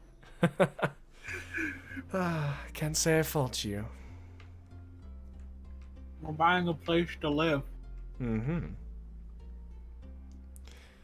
Well, I'm sure they have something open in Greywall, and they've always been expanding outwards. But again, it's a whole thing of living outside the walls of Greywall, then. So, it'll be your choice. I'm sure it'll be interesting. Maybe it'll give Jaylene a break instead of having me annoy her all the time. Maybe.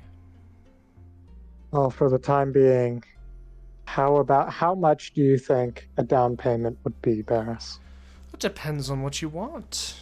They have small houses, I'm sure you've seen go through, but I'm not sure a small house would be a right fit for you. It'd all be a little constrained.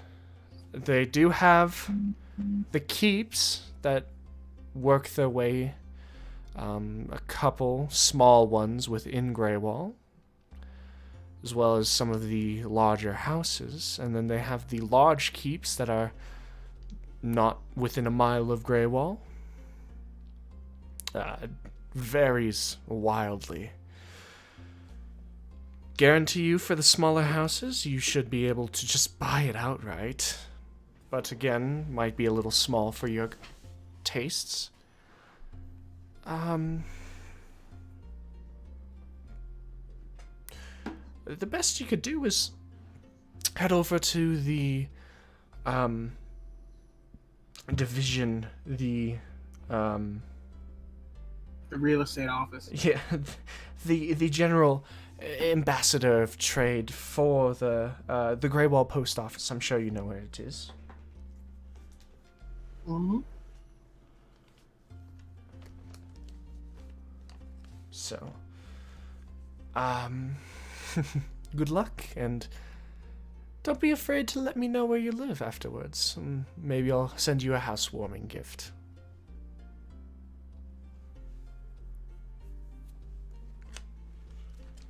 While I'm here, how much are bags of holding? Bags of holding, I believe, 600. Okay. I think we should take 10 out for now, go check on the houses, and then probably come back here for more items, because the storage situation in the car is getting untenable. You mean 10,000, correct? What did I say? You said 10. I wasn't 10. sure what you meant. Okay. 10. Okay. 10 gold. Okay. House, please. All right. I'll hold on to the remaining and work on getting you a stash. I'll caution you against to try and take all of it out at once, because simply put, I don't have that much. But increments such as this I can easily do. And she goes and disappears for a second as the two of you are left alone in the storefront. As she comes back with 3,000 platinum pieces. In this sense, it's not in a bag, it's more of like a small crate that she hands to you. We only asked for 10,000. She gave us the whole crate. You can take out what you need. I thought you'd just give us a bag. It's fine. All right. You count out 500. I'll count out 500. Oh God! All right, here we go. Oh my God! Yeah.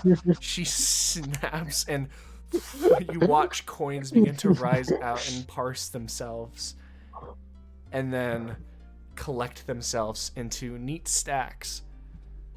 There is 10,000 gold pieces worth of platinum. All right. I'll hold on to it for now since I have the storage. Just because you asked for it in increments doesn't mean I have the increments pre-prepared for you. I apologize for putting out that. It's intimidating to see so much money at one time. Well, we all come from humble beginnings. Oh, well, it was bound to happen at one point or another. She takes the small crate and disappears for another second. Comes back. Well, have fun shopping. So, just be clear, I have all of this in my bag of holding, yeah? You have the just 1,000. Checking to make sure. 1,000 platinum in your bag of holding. 1,009. Yeah, okay. Let's go. Monetarily dense. Monetarily dense. You guys heading towards the aforementioned post office? I've been to the place where we go to do the thing. Yeah, the post office. Let's. I want to suggest something. I have to pull back up the map to remember what it's called, though. Viper's Weapons. I need to go down there. Now? Now. Not now, but now. All right. Let's stop by the post office and then. I mean. Post office or Viper's Weapons? Viper's Weapons and then the post office. All right, so you make the quick detour, going south instead of north, heading into Viper's Weapons. Zex, the much more familiar man with the red hair and ponytail in the back, kind of spins around, and you can see he, it's a grin kind of spreads out across his face. Welcome back. I expect I know what you're here for. Of course. Let me go gather it up for you. And Rem, you watch as he disappears, kind of weaving in and out of these sets of like the dull weapons that he has, like general like clubs and stuff, are just free hanging. So he kind of like ducks out of the way of some of them. The swords and axes that are sharp are set and mounted up on the wall, but he kind of ducks and weaves and goes into a back room, and you watch as Zex, he emerges carrying this large like sheath, and it seems to be, it looks like a large scimitar. And Zex, you knowing... Large scimitar? I believe this is what you're going for. Your double blade. Yes, that's what I was going for. Zex, you knowing what this is, he sets it to you, and you can feel the slight shift of the two blades rubbing against each other in the sheath as he hands it to you. It's very well balanced. As you feel as he's placed it in your hands, if you let go with one of them, it could easily be balanced on one of your palms. Awesome.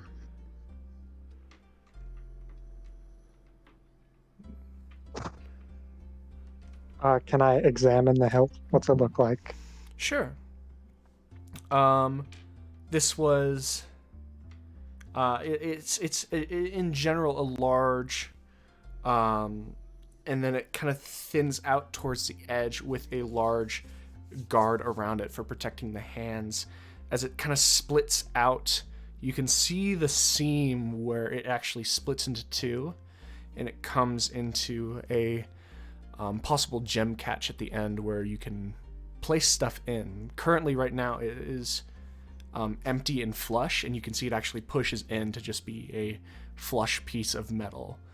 The thing in itself is dedicated with like gilded in a shape and gilded with a thin film of bronze over it, and just general engravings that go up the hilt.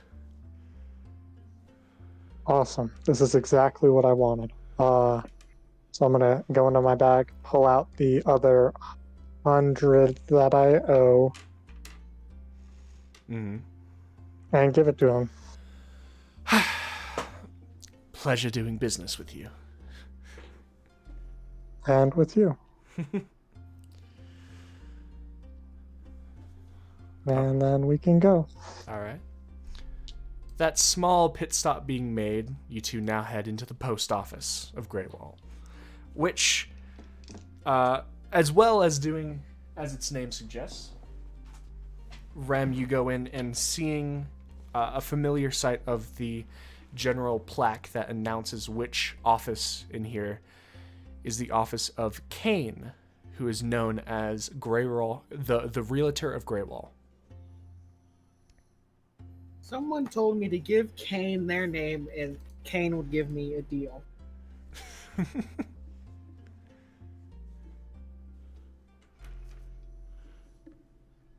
Time for a history check.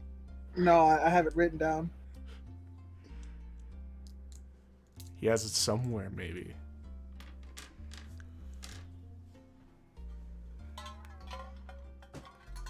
Nothing left I was to busy risk. writing out how I was beating people's asses. So I know Barris told me to go visit Kane, but I don't know if he's gonna give me a discount. Mm-hmm. Anyway, let's do it. All right. Do you step into the office? Are you knocking? Are you asking someone to see him? What are you guys doing? I'll start with the postmaster, the guy at the front desk, and ask him if the realtor's in. There's this older-looking gentleman. Oh yes, the Kane. Do you need an appointment? I believe he is seeing people right now.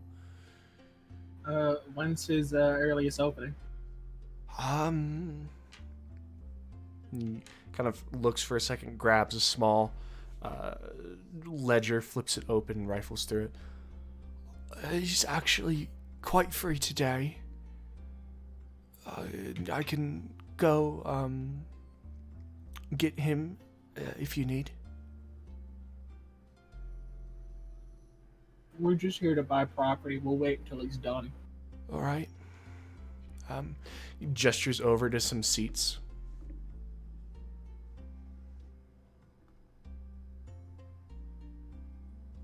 You guys go sit down, or once you generally... Let's go sit down. Okay. Might as well. You guys take a seat on these just general bare leather couches with a slight red sheen to them. You wait, and about 20 minutes goes by as you see the postmaster leave, come back, rifle through more stuff, and eventually you hear another voice emanate from the realtor's office. Right.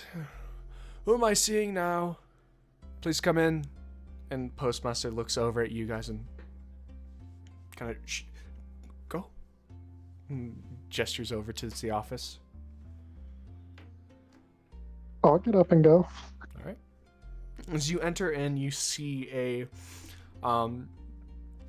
elf in similar skin tone and appearance and mannerisms of Barris, wearing a chain around his neck that you can see actually goes into spectacles that he has currently on his face as he's looking over this large tome, and with several more set next to it. Good day. And takes the spectacles off and just hangs around his neck. What may I do for you? Well, we're looking to purchase some property. Of course. And pulls it over. The general ones that are listed within Greywall. We have a property off into off into the eastern end. It's quite small, but it's listed right now for 1,200, and he takes a small sheet, pulls it out of the general, and it seems this general tome has pages folded over in it like listings. He pulls that out, sets it to the side. We have another residential for 3,500 off into the eastern side of Greywall. He pulls that out, sets that to the side. And we have a keep within Greywall, and that is 28,000 listing. Pulls that out, sets it aside. Looks back towards you two. Are you interested in any keeps outside of Greywall's walls? The larger establishments? So I'll say, glancing at Rem, we're generally just interested in finding a place that can fit up to 3 to 5 people, either in town or out, relatively close to Greywall. I was thinking 5 to 8. 5 to 8? Well, it's the most expensive on the list, but it is within Greywall. The keep that is listed, the last on this stack, or the highest on it, would most certainly fit all of that. All of that? Would you ping where this keep is for me real quick, Jacob? All right. So, what I'm actually going to do is I'm going to mark... Can you give us a Zillow listing? Yeah. I'm Can gonna we get pictures and everything? I'm gonna mark... You guys can actually go and look through them if you want to. Really? It's a general thing. I have descriptions written out of all of these places. Room list, general things. But let me just set a general circle on them. The ones that are being talked about. The eastern one that they are referring to is this one. If you saw that. I missed it. So, this one that I've marked red. The red outline. Yes.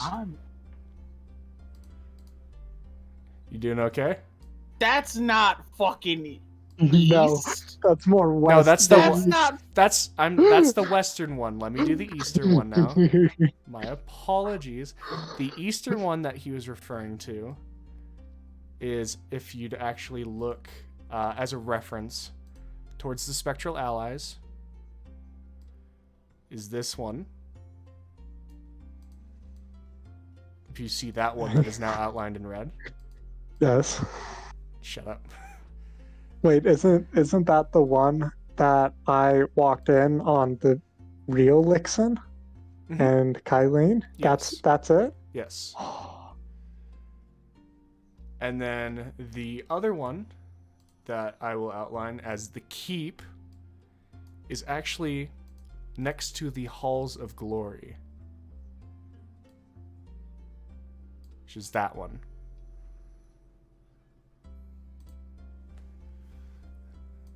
Those are the 3 options that he has listed inside of Greywall.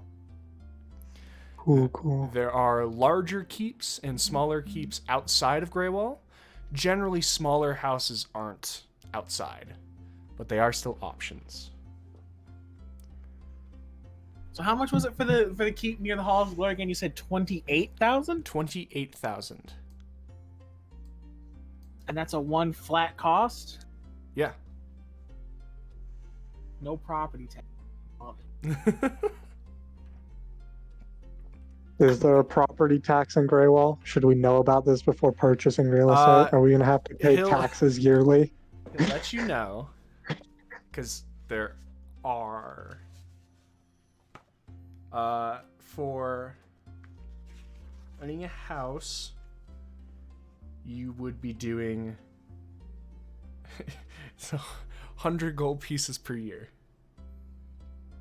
Easy. Is that for the keep or for the house? The keep.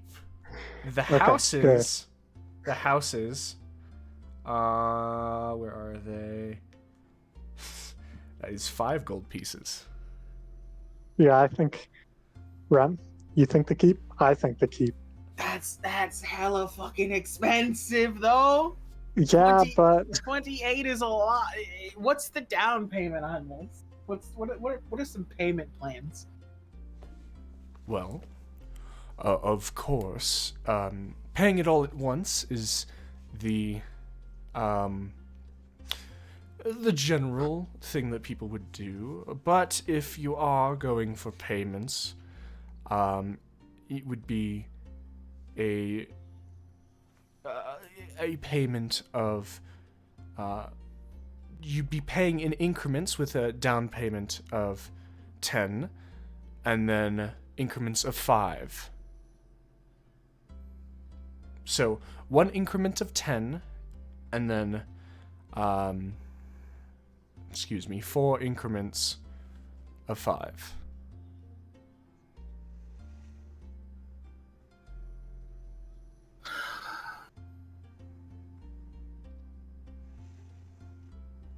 And 28's the set price. There's no room for negotiation here. I mean, I could pull up the owner, but I myself am simply a realtor. Who's the owner? The owner begins pushing through. The owner is it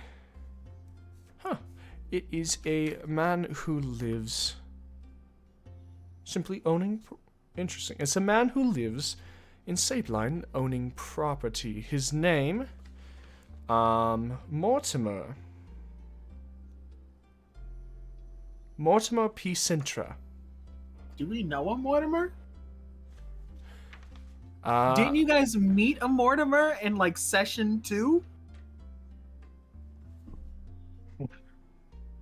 Did I you? roll history to see because I wasn't taking notes in session 2. I would like to roll because I remember the name Mortimer for some reason. Sure. I want to roll too. Yeah. Sure. I remember my own name.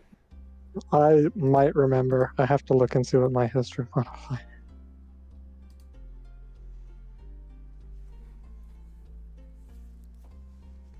$17. 17. 5. 5. Can I give him advantage? Maybe. Helping him remember? It for you, it's a thing of you remember someone with a name close to it that might have accidentally tripped the alarms off in you. Of Mortan, who's the captain of the Grey Wall Guard. Ah, yeah. Mortimer, I don't believe you've ever met.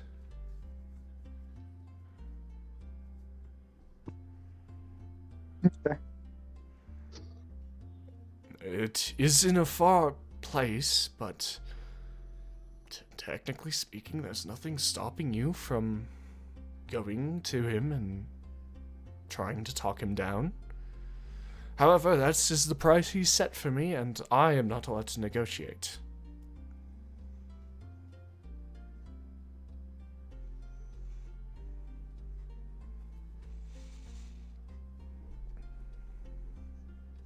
And the reason there's no sales tax on it is because the seller actually pays to put it on the market with Grey Wall.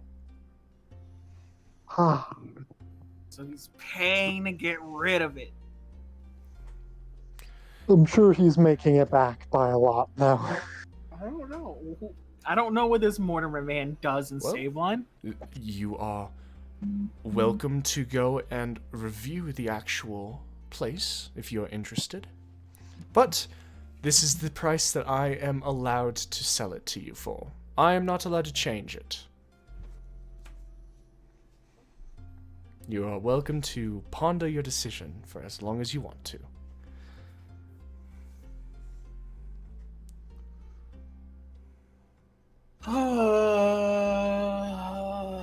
Let's wait it out. Let's make the down payment of 10 just to keep it in our name, and then we'll go visit him. If you buy it, you are signing the agreement to pay in installments. And if I get a word from him, when would the next 5 be due? Next year? It's in semi-yearly. Every half year there is payment. Yes. Yeah. And if we get word from him once we make this payment now, he could amend the contract? I've never heard of it being done before, but theoretically, yes. Theoretically. It's never in my time of doing realtor work. How long has it been on the market? Not too long. It used to, I believed he put in a statement that he used to rent it out. However, now there's a trend with people aren't getting keeps within the city anymore. They seem to want to get away and spread farther out. So keeps are actually very popular getting built outside of Grey Wall. Why don't Rem, can you, so why don't we go talk to him before writing our names down? Okay, so turning to this realtor guy, would you be willing to hold it for us for at least the rest of the day if we go over and tour it and talk to this guy? I don't understand what holding it for a day would do. He's in Sabeline. But, sure. Okay. Sounds good. Okay, I want to whisper in Rem's ear. Don't we have the means to contact this guy outside of traveling to Sabeline? No.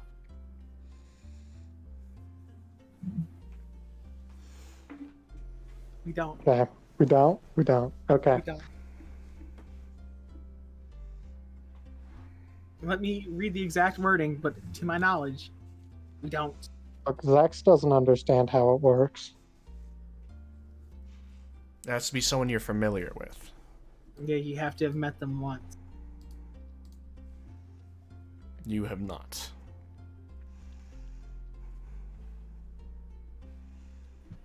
No, I cannot. No. Okay. Ha ha ha ha ha. 28's a lot. I think we could talk this guy down to at least 20.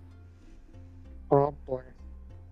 But we don't want to put it in for payments yet because I assume he's going to be notified as soon as it's sold, or at least, set up in payments for it.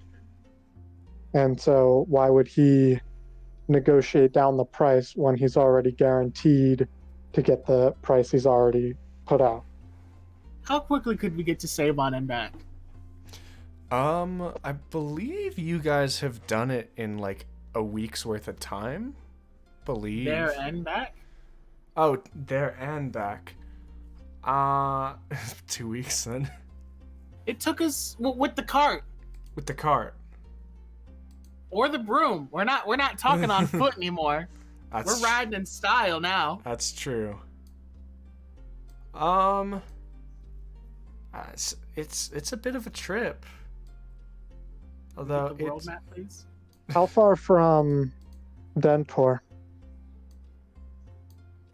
So, with the world map, you guys are currently in Grey Wall, as you know. From Dentor, it is an exceptionally less amount of time. So for reference on my broom, I made it from here to here, Or no, it was like somewhere in here. It was like in here to here. It was, one day. Somewhere around. It was about half of that because you guys were already traveling. So 15 to 20. And that was taking exhaustion, going through the night, doing stuff like that. It was an unsustainable pace. From Greywall, you could probably get just like almost to rate in a day without stopping, taking a point of exhaustion, doing that. It's not sustainable to travel all the way to Saveline. The 90-mile journey.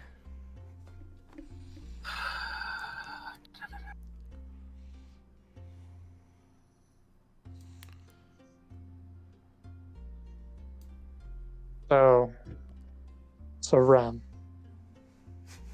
with how long this would take, what if I snuck you? I'm saying this at a whisper so that our dude over here can't hear. All right. What if I snuck you, me, and my horse through the teleportation circle in Dentor, got to Sabeline, and then I could just bring us straight back to Greywall? It would cut the time, and I am confident that I could get us through without any issues as long as it's just you and me.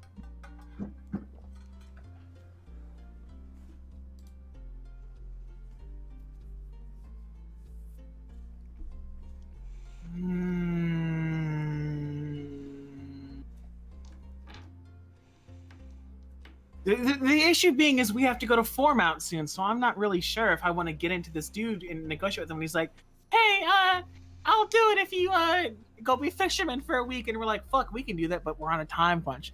Let's deal with this Foremount thing first, and then we'll come back. Yeah, fuck it, 28, fuck it.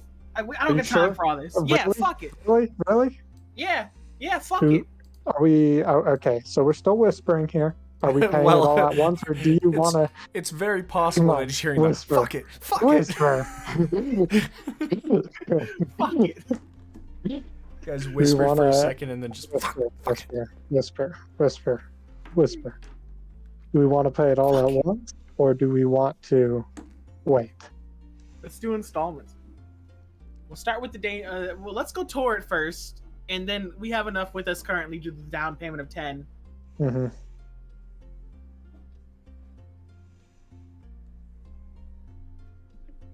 All right, we're gonna go tour it first. So I'm gonna. Okay, so let's go tour it, and then I want to talk to you on our way out. All right, as you guys are heading there. Rem, why do you want to do installments? Because if we do installments, we can go to Foremount, resolve our business there. Maybe we could go over to Sabeline. We could convince him to lower the price. We bring back his notification. It's so we don't lose it while it's here, you know? But let's tour it before we make a down payment. I would like to see what it's like first.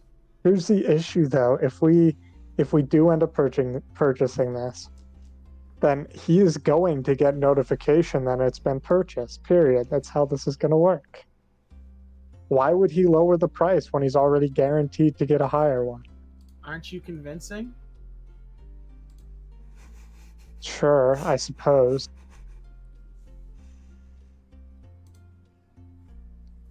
Let's go look at it and see. Okay, let's go look at it and see. For reference, are you going to get Gil to inspect it with you? No. Screw Gil. Gil doesn't need to know. Gil does not care. Gil said he didn't care. All right. So, you two go about this. So, as you arrive, it's a large, for what you can see, 2-story tall. Actually, it's a 3-story tall, my bad. As you make your way in, there are Greywall sanctioned people there. As you can see, there's a woman dressed in a lovely, just like, gray robe with silver threads on it as she nods and begins taking you through.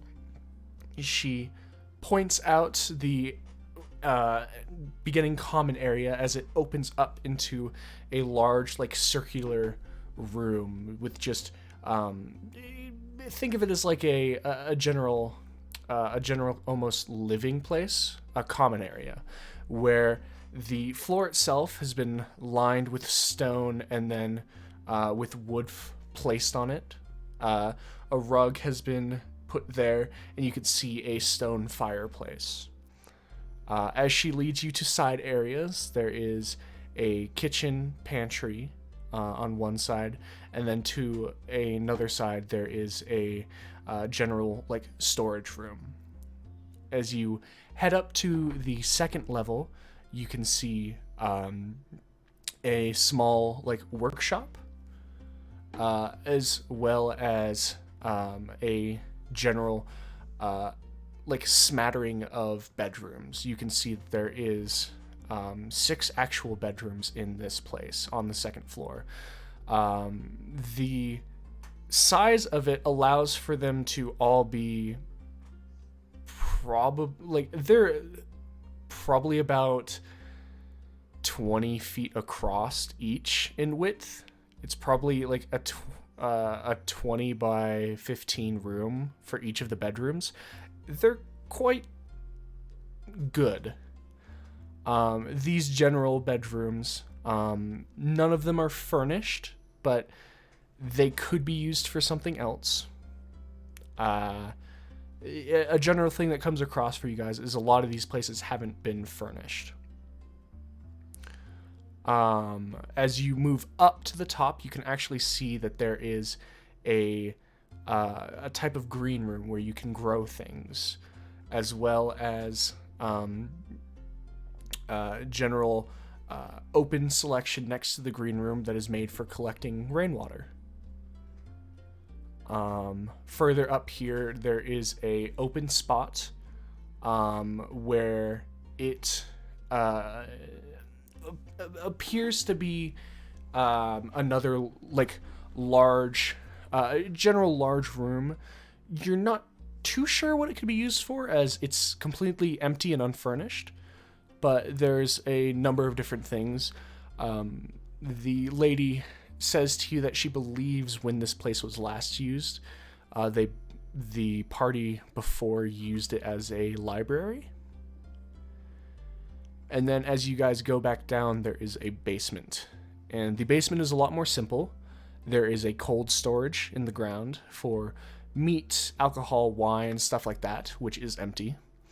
And then across from it, there is a large underground room. And you can see down here, the ground is a lot softer, and she explains that it's been padded with soft sand.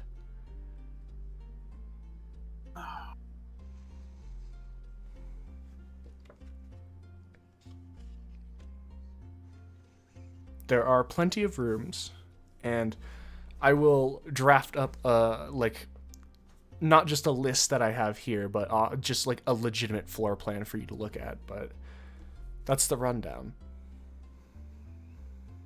I'm fine with 28, I guess.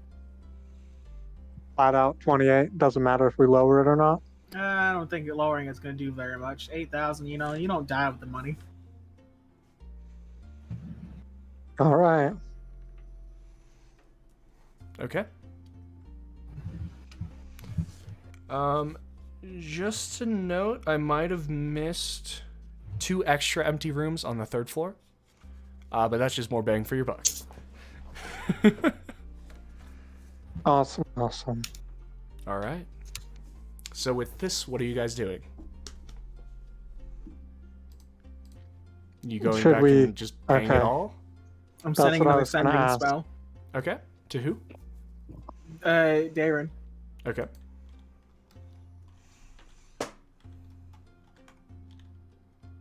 Looking into real estate. Thinking of haggling with the seller in Sabline. Might be longer than 4 days. What do you think? It's pretty quick, the response. You know I don't want to wait. I don't see why buying a house is important now compared to later. He's right.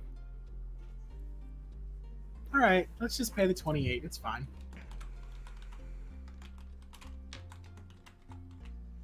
Okay. So you guys going to withdraw more from Barris? Or do you guess. have more? We have to withdraw it. Yeah, we do. I figured. We might be killing that dragon after all, you guys. Let's do it. We might be killing that dragon after all. All right. So you first, just for the sake of it all, you go collect the full amount from Barris. So 18 more. Mm-hmm. Okay, I'll put that here for now.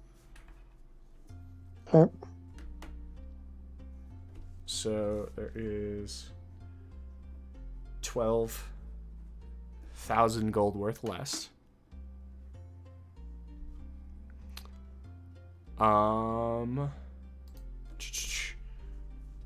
There are 12,000 gold left with Barris as you guys go, and you are making the full payment on the house.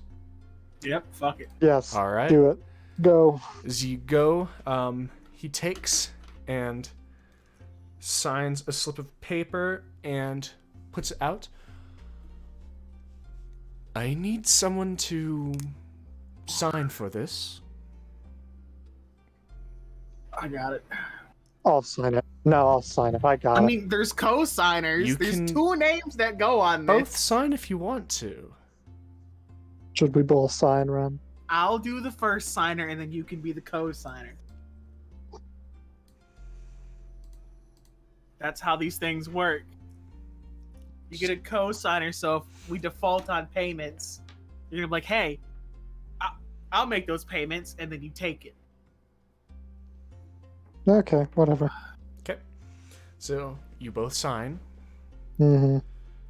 and you now have within your possession a keep. You are welcome to title it what you want. What do we want to call it? We can think about that later. We gotta worry House about of how much. Mystery. No. No. Flat no.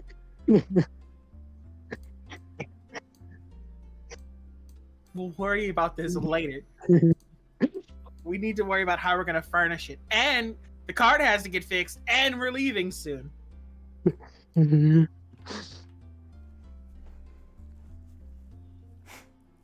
Congratulations on your purchase. Oh, why'd I got buyer's remorse in a game? Can I buy V-Bucks from you to do this for money? Okay. Alright. Yeah, it's good. We're fine. It looked great. We'll get it all cleaned up later. We should head back and tell Gil we're broke again. We're not broke. We're broke! No, we're not. Broke! We're not broke. You really think that we can furnish this place? We only need to furnish much- 3 you know or how much 4 a- rooms. You know how much a mattress costs? I'll make my own mattress. All right. Just like you make your own mistakes. You guys head back towards the Mages Guild. Mm-hmm. As you make your way in, opening the door, you can see Gil has barely moved this entire time, and he is reading from his bestiary that he had been given to him. Gil, as you are reading quietly to yourself, you hear the door open and look up, wondering who it might be, and see it is Rem and Zex returning from wherever they were.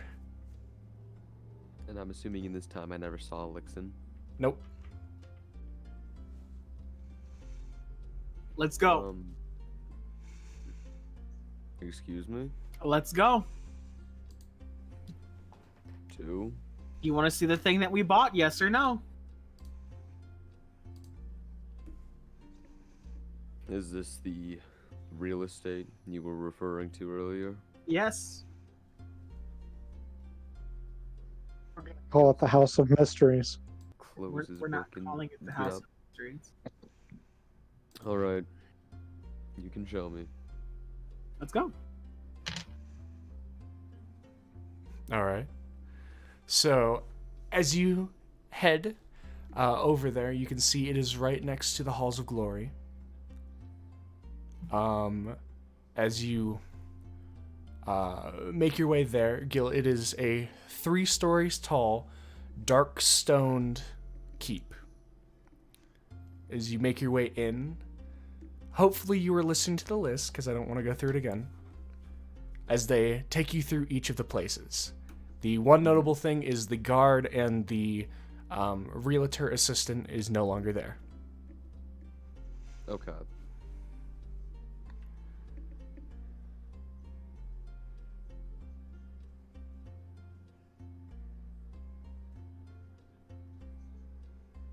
So we walk through the house. Is that?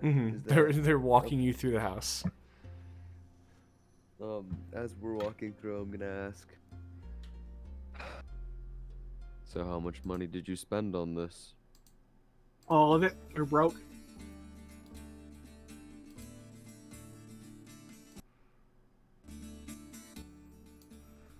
All of it?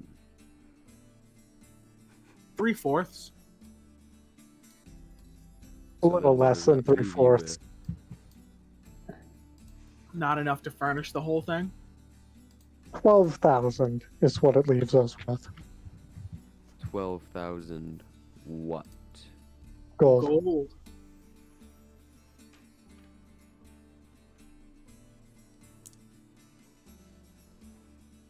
And you're saying we spent 3/4 on this house?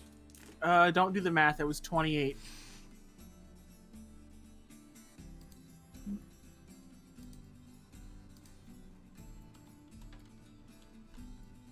No, I don't know if I missed something, but when did we attain so much money?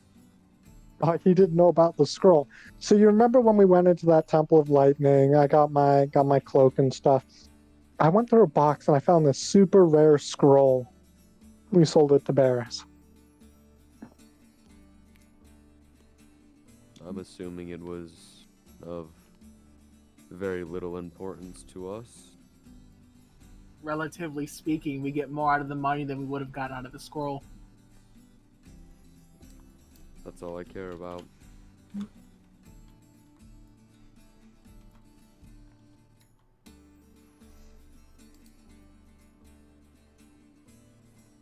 So do we have any plans with this place other than living? I'm gonna plaster House of Mysteries right on the front of it. We're not calling it the House of Mysteries. We're not. There's no purpose. For one, why? What's so Why mysterious not? about it? We live here. That makes it mysterious. That doesn't make it mysterious. That just makes you look like an ass. Maybe I am an ass. Look, we're not calling it that.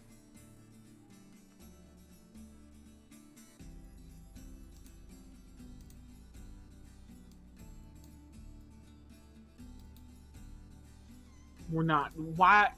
I see no feasible reason why. What would you say we call it then? I don't think there's any purpose in calling it anything. We're not going to come to an agreement of what to call it no matter what, so we think about it now, worry about it later. We're leaving in a few days. Okay. Just keep that in the back of your mind. Consider it. No, I'm not. It is literally one of the worst names you could have picked. I'd like to think it's majority rules here, and right now, Rem and I are in the majority. You consider it too, Gil. I'm sure you'll come around. I do not think that we are ever going to come to a consensus on the name. Why do we have to call it anything in the first place? That's what I'm saying. Why not? Why? Why name something that's more or less insignificant that doesn't need to be called a name. It's a house. Exactly. Fine. The house of it's not even a house, it's a keep. The Fine. Keep of Mysteries. The Keep of Mysteries.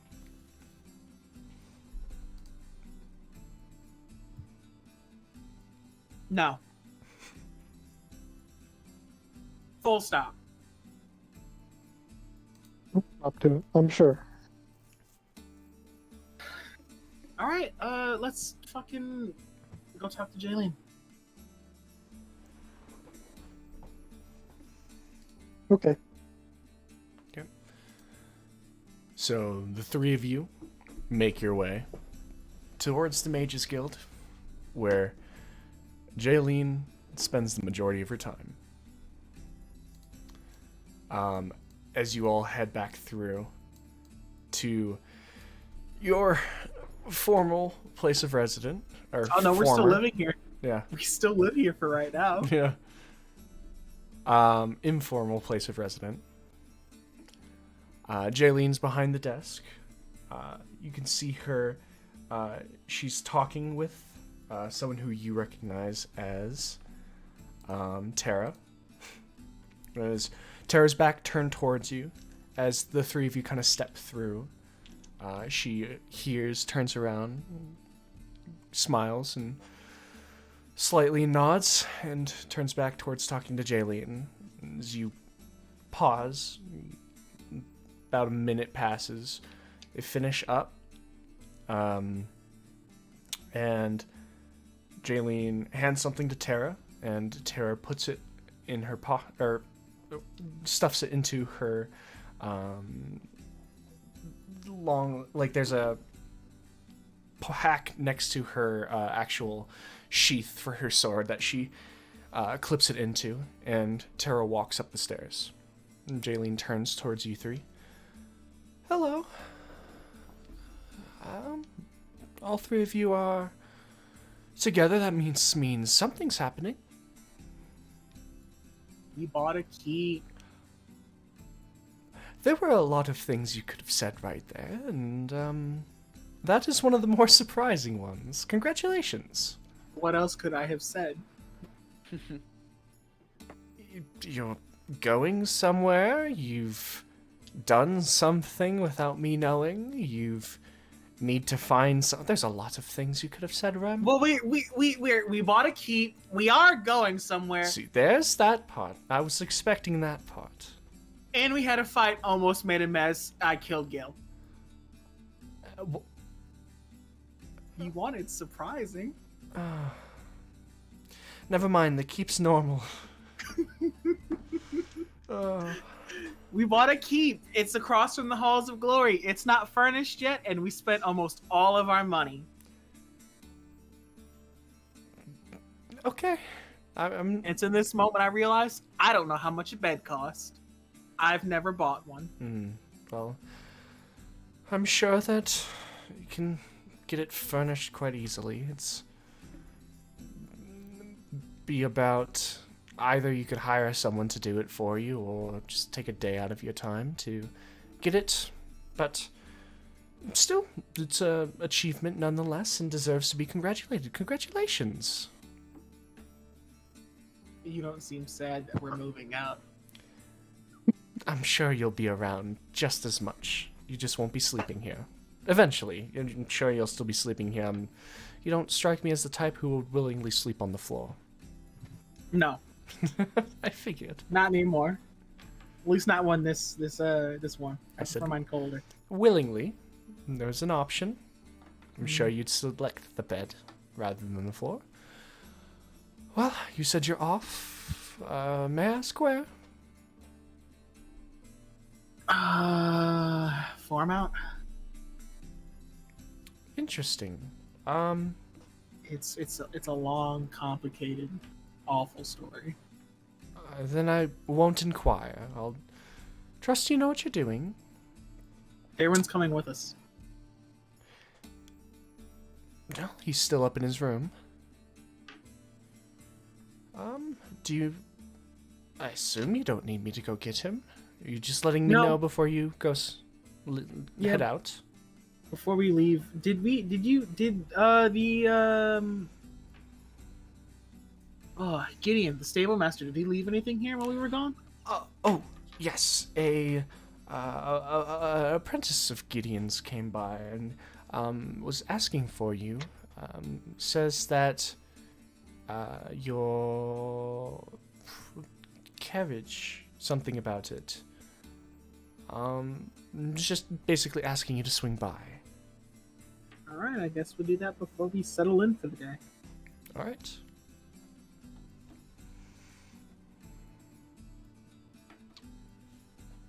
All right. Anything else you guys are doing for the day? Or are you just picking up the carriage? Let's go pick up the carriage, I guess. We should also let Suna know that we're leaving. Let who know? Suna. Ooh, and Mandibar. The carriage and Mandibar. Okay. Well, you guys go and meet up with Gideon. He's wearing like dark brown leathers, and you can see that he's been working quite hard. He's got gloves that he's pulling off as you guys arrive, and kind of just rubbing his hands. They seem to be a little bit like not quite to the point of having blisters, but they're getting there if he wasn't stopping at this point. So he looks and, take it you're here to pick up your cart? Something of the sort. Your apprentice came by, but I wasn't there at the time. Yes. I said I would send for you, and I did. Your cart has not only been repaired, I replaced the wood planks that were shattered beyond repair. I also reinforced the inside of the cart. Now has a lining of iron plates along it. Okay. The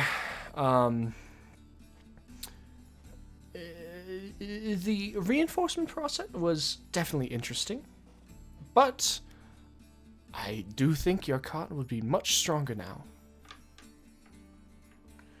The cost? Total Do you payment. want to test it? How would you want to test it? You want to test it, man? No. I'm going to lay you out in the street with my bare hands. I'll test it then. Right. Well, total cost for repairments and reinforcements is 400 gold. Go on, pay him. He took everything she had because she only had 30,000. So we spent 28. Why would we leave her with 2,000? Oh, no, I'm assuming we took it. We might as well have. Okay, whatever. We took the 2,000, so I'll give him 40 of it. Okay.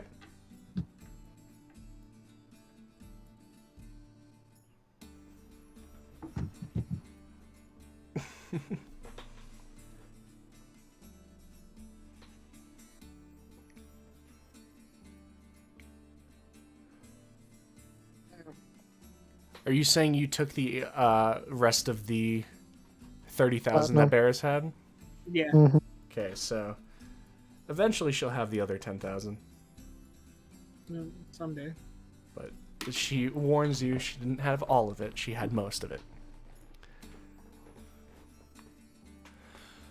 Wonderful. I'll go get your horses, and we'll get you all settled up.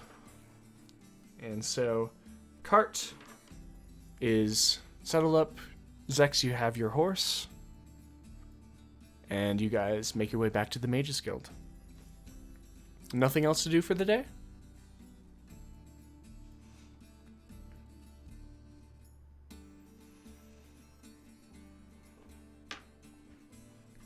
No. Okay.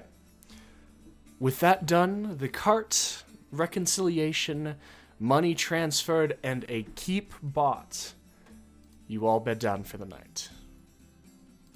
As all of this happens, you get your full night's rest, and day 2 of your minimum happens.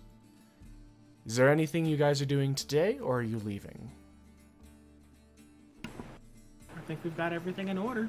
All right.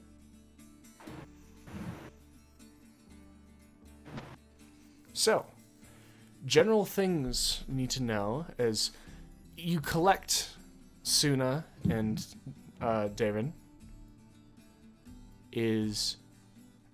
I assume you're leaving by the cart, and that's why you collected it. Mm-hmm. What is your travel plan? Are you heading out the west gate, the east gate? North gate. We're just gonna straight shot it. Straight up. Okay. The northern gate does not lead out of Greywall. That leads to the castle. We'll take the eastern gate, then or the western gate, and then go. Okay. All right. With this, you guys are going to be moving forward, and I would like to know the specific route. Are you taking a road that goes up? Just the road? Because there is a road that just heads north. Yeah, I'm just gonna go north. All right. Just straight north. And I'm riding Mandibar, not in the cart. Okay. So, as you the guys... fact that you named it that just proves to me that you can't name shit properly. It's my horse. And it's a reference to something, but I'm not going to tell you guys until after stream. All right, the next horse we're naming Piano Man then, huh? that was a low blow. You did not have to do him like that. He didn't have to name that horse that. He didn't have You named your horses Citrus and Lightning. It's better than Mandibar.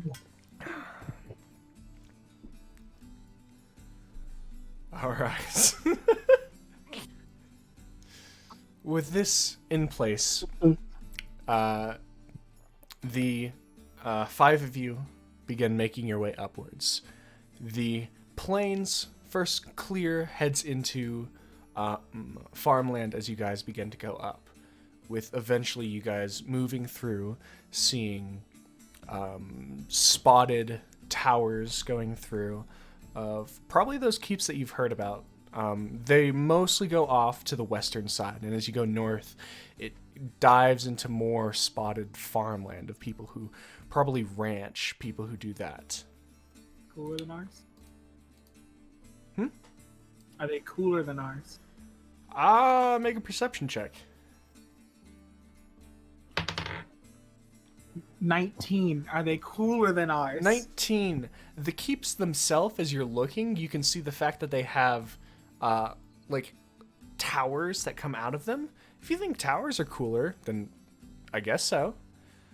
But it's a general thing of thinking that they are kind of out of the way. They're kind of removed from everything.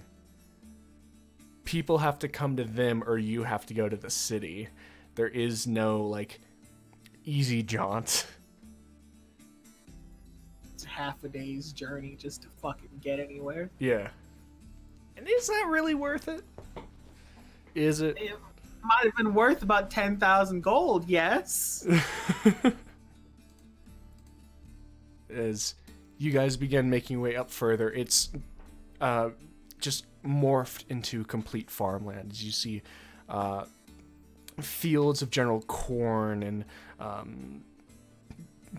potatoes, and just then on other sides ranches with cattle moving through. It's a thing to notice as you can see the cattle is being watched over. There's someone like sitting on a fence with sometimes it's a pitchfork, sometimes it's a scythe, sometimes it's a spear, but people are watching, looking out. There's a general sense of uncomfortable that's through this. So you're all... I didn't think the dragon issue would be so close. As you guys are moving through, you're not settling down for camp. You want to keep going through the night? Yeah, we take the shifts of the night with cart. Okay. Who's taking, or who, if not multiple people, are taking the first shift? I guess me and Darren can take the first, and then they can take the second. Okay. So Darren will give you advantage on your perception check. Okay. Big money, big money, big money, no murders. 22. 22. As the cart begins just still just moving along, the horses just breathing out. You find yourself not uncomfortable with how it's all moving, but you can see small animals darting back and forth, and you can see an owl that through the sky. The nightlife is active up here, but it's peaceful. It's refreshing, honestly, to see fucking anything. You guys are moving through. It's just Darren's just sitting next to you, up nigh the front of the cart, just kind of waiting, biding his time. So let's go over what we're going here to do right now.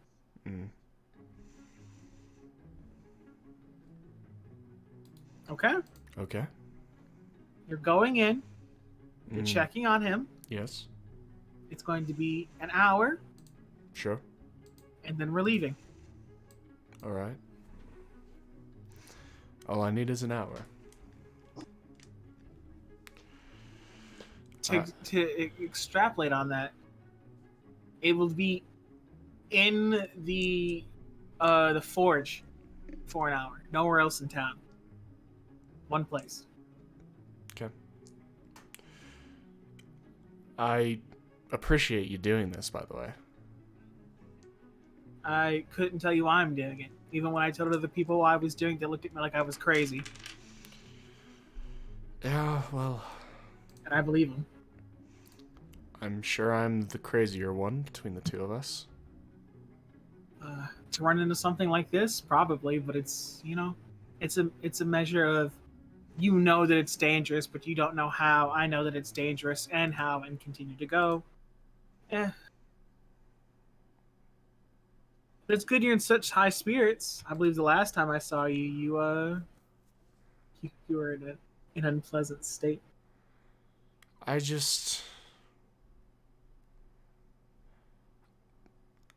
don't know. It's what it is. I can't change it. It's what it has to be, but it's not going to stop me from looking. It's not going to stop me from wanting to see it with my own eyes, and the fact that, hell, not just you, but they also came with. I'll tell you the truth, it's because I didn't have much else to do. Boredom can be a powerful motivator. That it can be. Well, bored or not, I still appreciate it. Don't thank me yet. I think I will anyway. I got nothing else to say for the rest of it. Okay. Who's taking the second watch? I can. Okay. Zex, do you want to take it with him, or are you waiting? Okay. Gilgamesh, make a perception check.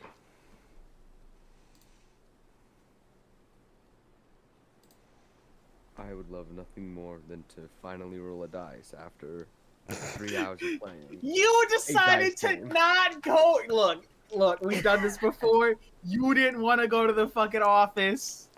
Even if I had, I wouldn't have rolled a die. Look, How many? Did you want to do some insight checks? I got a 15. 15.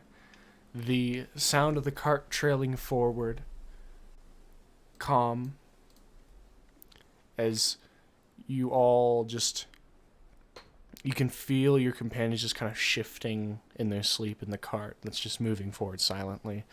Mandabar, the massive horse, tethered to the cart temporarily, snorting in the air next to you. Night's not cold, it's just pleasant. Still quiet. Nothing seems to happen. Nothing. Mm-hmm. Seems kind of sus, man. And if you say so.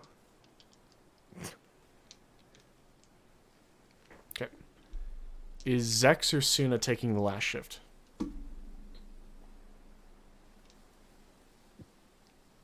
Does Zex take a shift? Take it. Okay. I'd rather not give it to an NPC. Roll your perception check. Rolling my perception check. Well. Well. Well. What'd you get? 15. 15. You're just sitting temporarily, as you haven't remounted Mandabar yet because you need to control the carriage. It's just rocking slowly back and forth as the morning begins to rise, and you know it's going to be only about an hour until you actually have to until your group rises itself. You see a hint of smoke off in the distance. I get a Seemingly heading? along the path. Probably. This path is just going straight north, right? Yep. It's probably about maybe 3-4 miles ahead of you. No, let's just keep going. All right. As you guys are moving, eventually you all rest. And the rest of you wake up to the smell of smoke. As you pull close, everyone's waking up as Zex pulls in closer to it. And you can see that it is the smoldering remains of a farmhouse. Set close to the road with the fields going opposite, going further out. There's no flames. The smoke itself is white. The fire is out. Everything's smoldering. You can see beams that have been cracked. Just the gentle breeze kind of blowing things, almost daring to try and relight it. But the farmhouse itself seems to be reduced to cinders.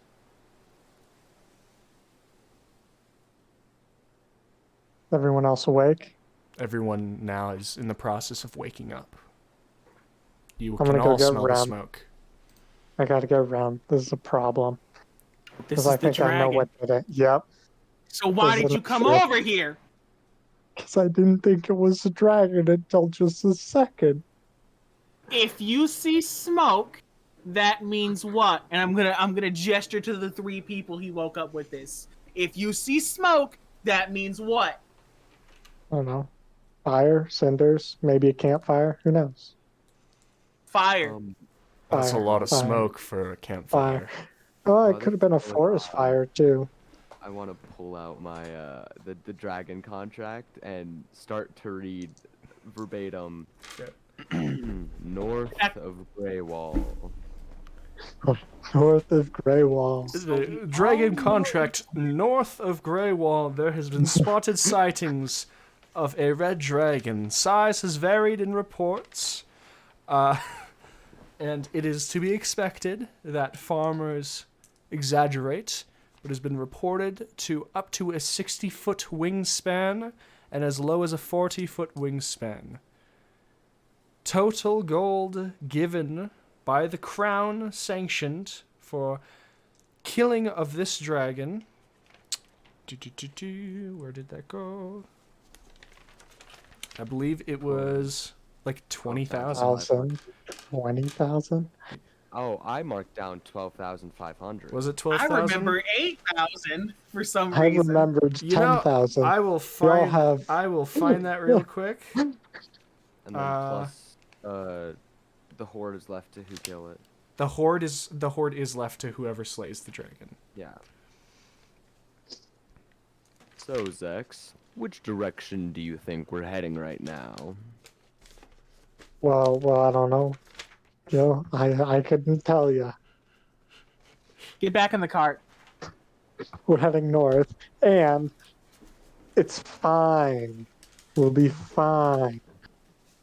Now we're not going to be, because I've been keeping an eye out. There's nothing over here, just a burned down farmhouse.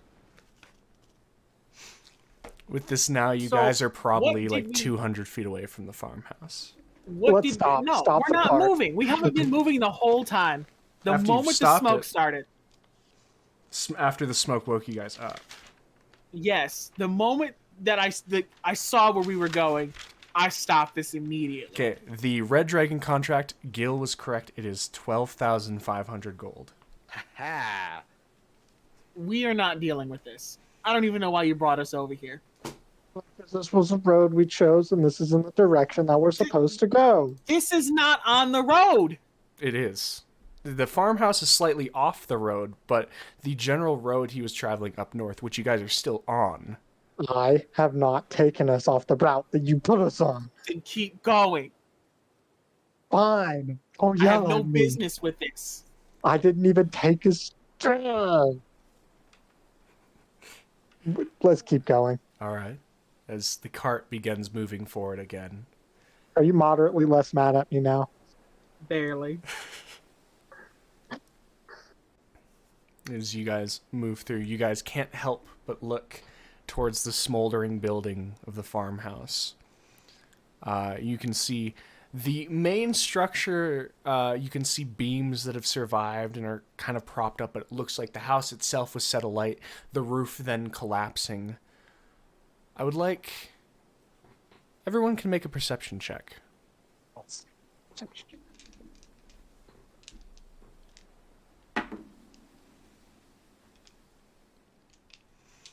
why I'm glad I roll low for NPCs.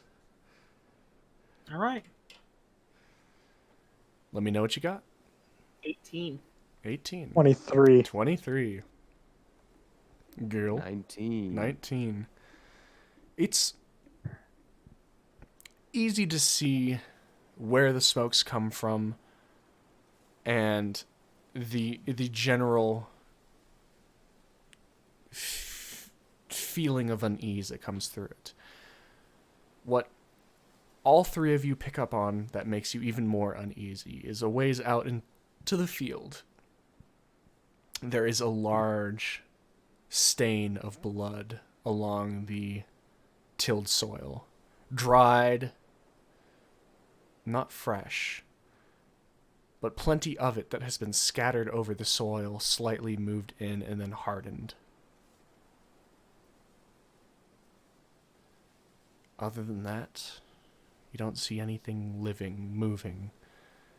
And contrary to the night when you all had your watches, you don't hear anything here. So, can I assume that I can go faster on Mandabar than I can riding in the cart? You can, yeah. So, I'm going to hand the reins off to Rem and tell him, seeing that we're getting into more of a risky area, I'm going to scout ahead, and if I see anything, I will come back and tell you so we can avoid it, all right? All right. So I'm going to do that, JC. Okay. So, as you thunder ahead on Mandabar, are you just riding ahead to look around? Are you trying to be stealthy? Give me a rundown of what you're doing. I'll try to be a little bit more stealthy, just because if I do spot something, I don't want that something to know that I'm there. All right, make a stealth check. Yeah. Good. Stealth. Stealth is one of my expertise. Dirty 20. Dirty 20, okay. As you move along at a steady pace, trying to keep it. It's hard to keep it with on horseback. The general thudding of the war horse doesn't help. But you do your best to keep yourself in the shade of trees when they come up, out of sight. Make your perception check. How far ahead are you riding as well? Well, I'm just. How far ahead do I want to go? So, are we exactly where our emblem is? Pretty much. Pretty much? Okay. I want to go out like maybe. Give me a mileage. So each one of these is 5 miles, right? Mm-hmm. It's like 15 miles ahead. I rolled a nat 20 on my perception, by the way, so the total is 30. Okay. So, funny thing is, about 5 miles ahead, as you slow down your pace and try to listen in, you can hear like a slight crackling sound. And then you look and you can see, you don't see the source of the crackling, but you realize that you are right on the edge of this large pot mark of charred dirt, grass, and rock. About 20 feet in diameter. It looks like it's been there for a while. And there's still like a crackling sound, almost like a snap of a campfire. Do I see like smoke or fire anywhere? You can see off towards the right, it's started to become more wooded and less farm. You can tell, I'm going to say with a natural 20, because you don't see any smoke, that's where the sound is coming from.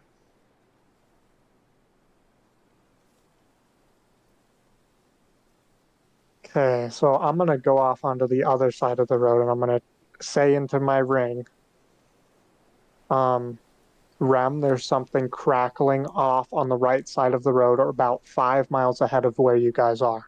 Not sure what it is. I'm giving a fair warning. I might investigate further. If it turns out to be something, I'm going to sprint ahead so that hopefully it doesn't come after you guys. Crackling if it is like something. a fire or crackling like twigs being stepped? It's a crackling like a fire. That's what you said, yeah? Like a campfire, yes. Yeah. Then it's fire. Crackling like a fire. Then it's fire. As he tells me this, I'm going to kind of skirt a bit to the west to get away. He said it's on the right side, so the east, right? Mm-hmm. I'm going to like skirt towards the west as far as I can. Okay, just kind of half putting the left wheels onto rough dirt instead of a path. Just trying to keep it as far over as possible. Yeah, all right. So okay. I guess I'll keep scouting then, since we've decided this is fire. Okay. As you move forward, for everyone in the cart, are you just moving forward, or are you trying to make the cart move slow and be careful, or what are you doing? I'm trying to be careful, but the moment I sense danger, I'm going into overdrive and running. Okay. I would like, I'm going to say just you and Gil to make stealth checks. I'm wearing armor that gives disadvantage. Am I taking it for this? Yes, because your armor can still clank around in the carriage.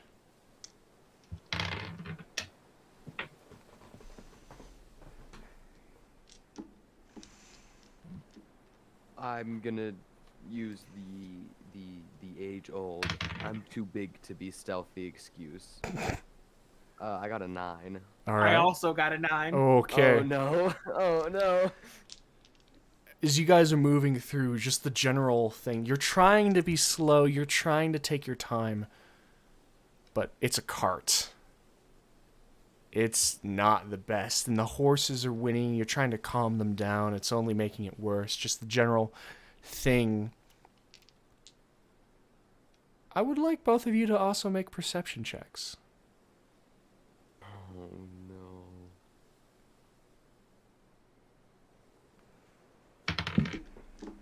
I can see my feet. 8. All right. Ooh, that's a 23. 23. So in this moment, Rem, you're way too focused on the horses. Just having a awful time trying to get them under control, and they seem to just feel the nervousness coming through this. Gilgamesh. Do I see every equation? No. You hear What? something. Oh. You can hear every equation. That's worse. As you look towards where you hear a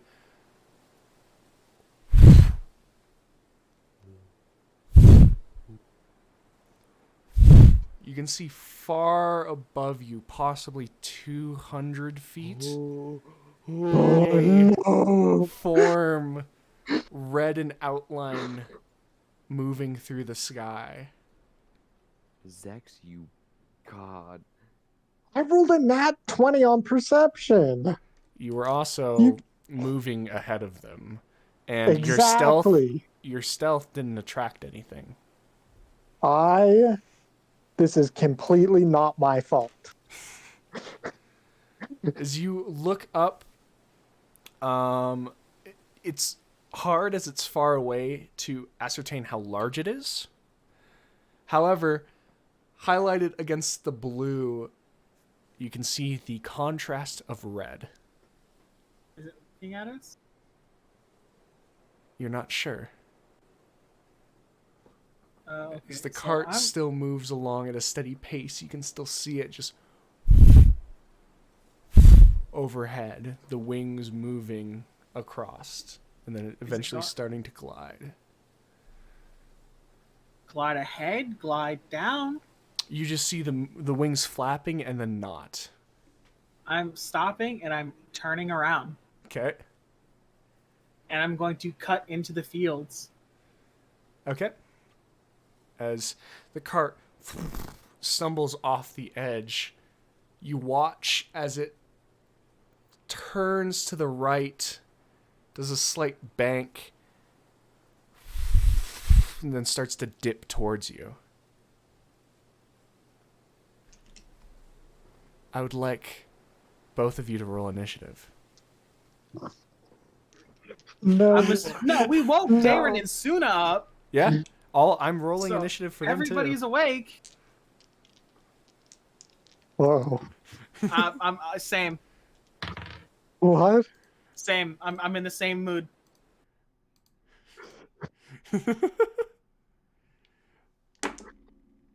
Oh no. All right. 25 to 20. Oh. Okay. 20 to 15. Okay. 15 to 10. You're joking. Rem, what'd you get?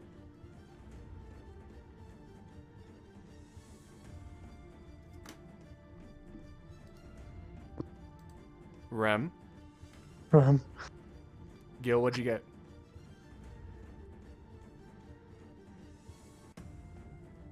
Oh no, did we lose both of them? No. Mike, no work. I got a 20. Okay. Should we need both of you to get them to work. Should we switch? Everyone run to my server. Run to my server. Run to the homie chat. Okay. Here I am.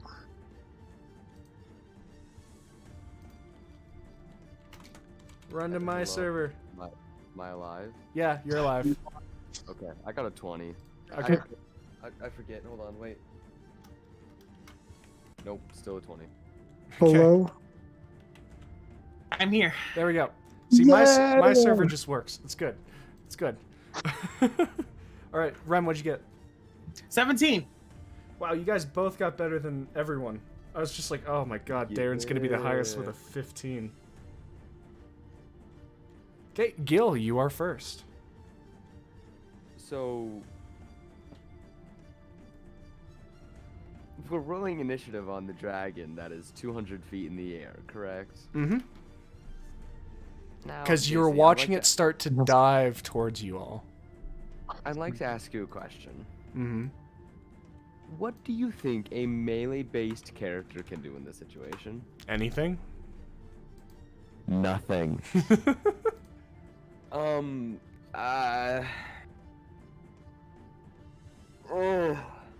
not probably like.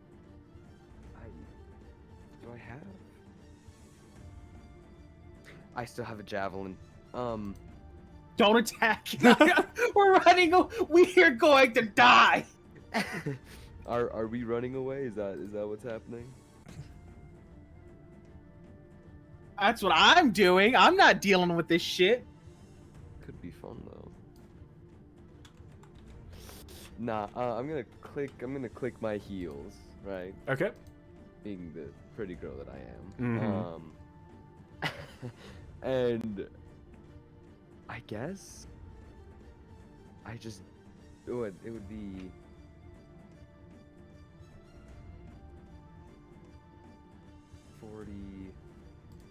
double it would be 8. Wait, so hold on, I need to look this up real quick.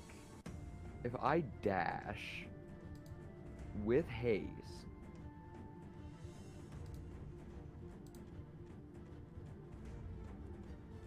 so my movement speed is 40 right now, right? Yeah. Would that be how far would I go? If your movement speed is 40 normally, it would double with the Boots of Haste to 80.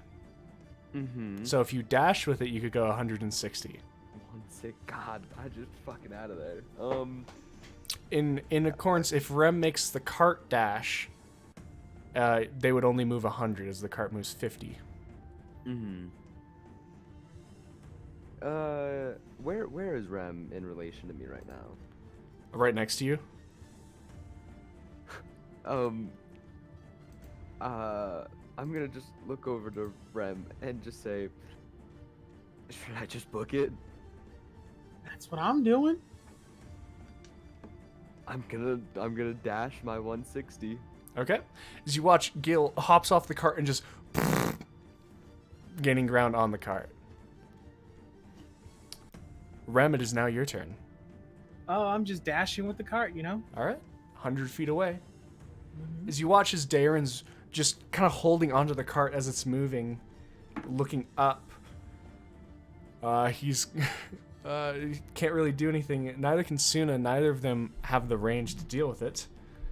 As you watch as it begins to dive towards you, moving 120 feet.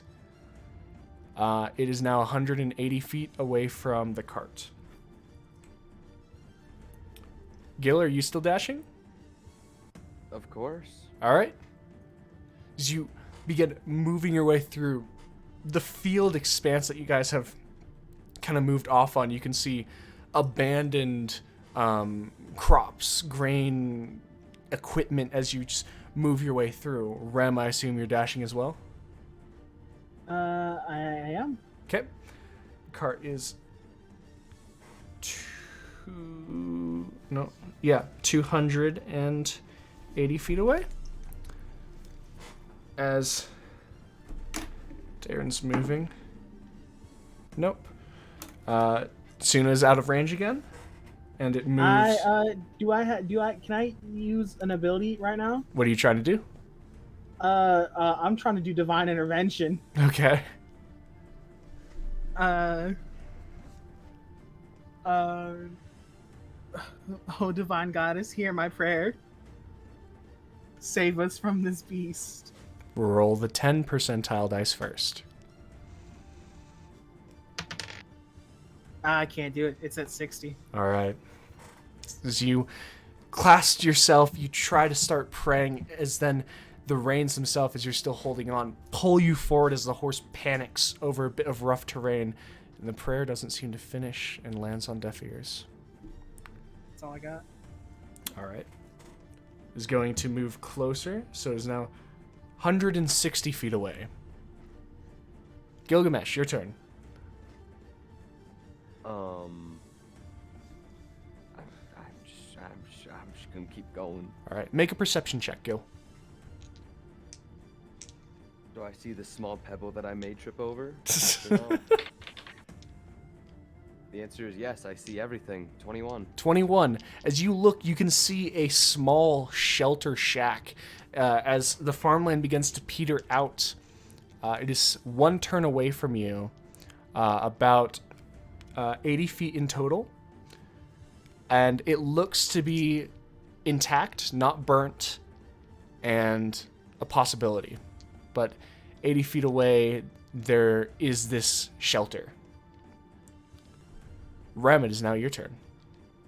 I'm gonna keep dashing towards any form of safety. How far away is this dragon? It is 160 feet away from you now. If you dash with the cart, it'll be 260. It looks like it's trying to pounce on us, right? Yeah, it looks like it's diving straight for the cart. Do I have a spell that I could, is there anything that I could use here? Anything at all? Oh, no. We're just gonna keep. Do I see? No, I'm just dashing. Let's go. Okay, as you move, Gil, I assume, as you see Gil's eyes and follow his gaze, you as well see the shack.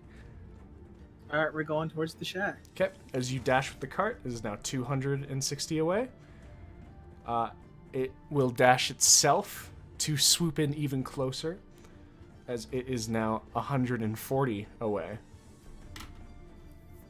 It's slowly gaining on you. Gilgamesh? So I'm going to just use normal movement to get up to the shack and make my way inside. Okay. As you make your way in, pushing through, you can see just tattered, it's overgrown, just general branches kind of moved through dirt, stone. It's very unkept. As you kind of press your hand against the wall, as you push through, you can feel the wall being made out of stone. Anything else you're doing?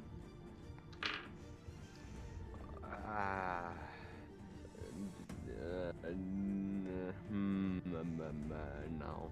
Okay. Rem.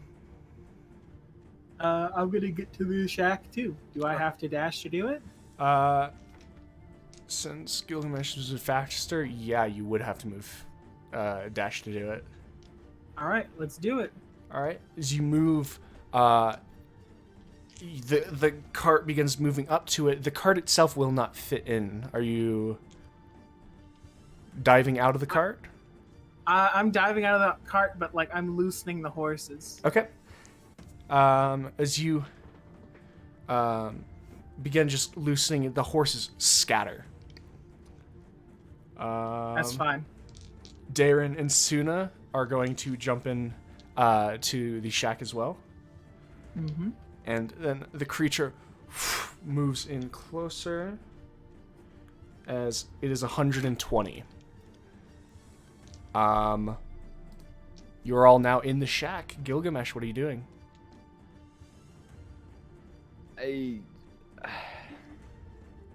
If I hold my action, I have to wait for something relatively specific to happen, don't I?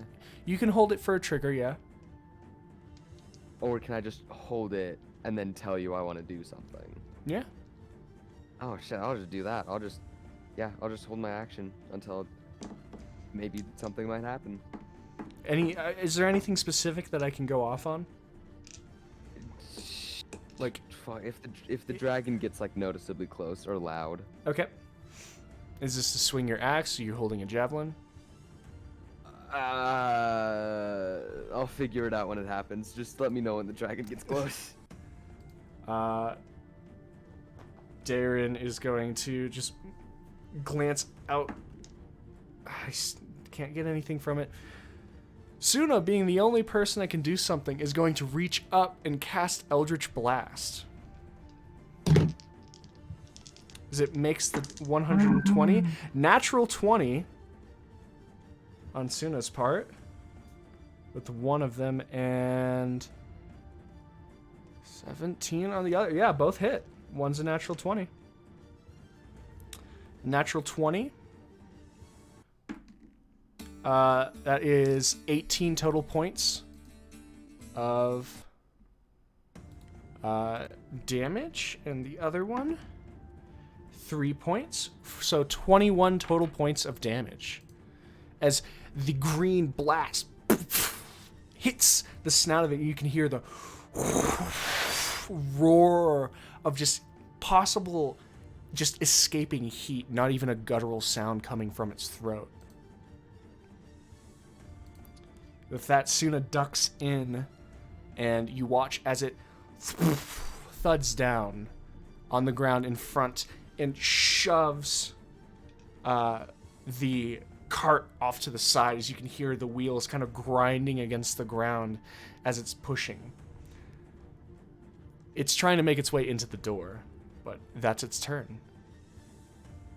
Gilgamesh. The dragon... So... The creature has landed in front of you. He's coming to talk the to you about are the cars inside. that's There is a half smashed in door between you guys. Are you doing anything? So wait, is it still actively trying to get in? Yes.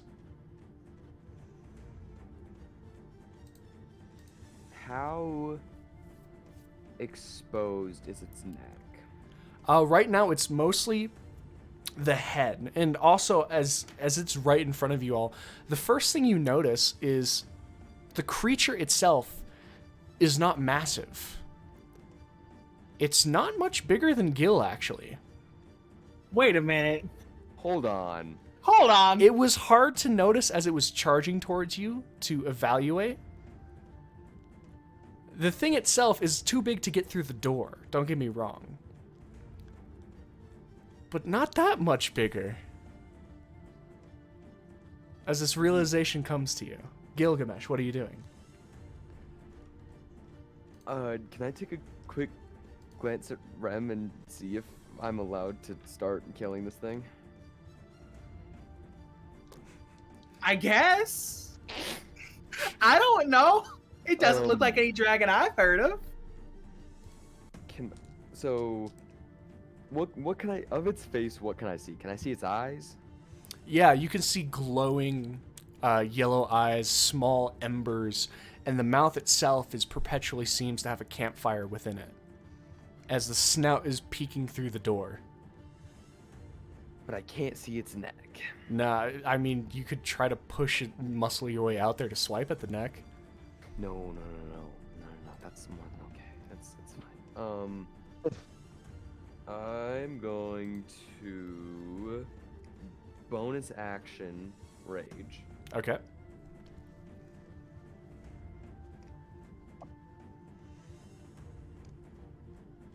Now, in theory, right? Mm-hmm. If I took out this thing's eyes, like if it just did not have eyes any longer, right? Mm-hmm. What would happen? You don't know. You've never taken the eyes off a dragon before. Damn, he has a point.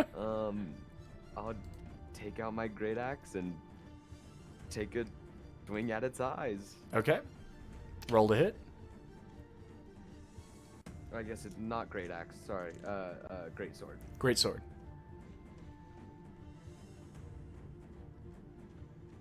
That's a natural 20. Natural 20 definitely hits. Okay.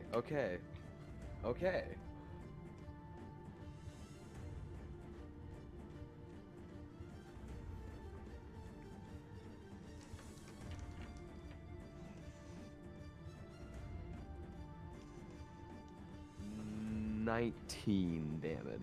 19 points of damage. As you take and jab it in, it deflects off the scale right before it hits in the eye, but it sinks into the snout, and you can hear the of just heat escaping the nostril as it roars.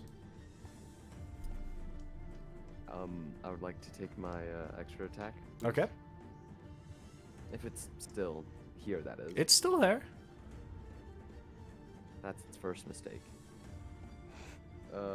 23. 23, that definitely hits.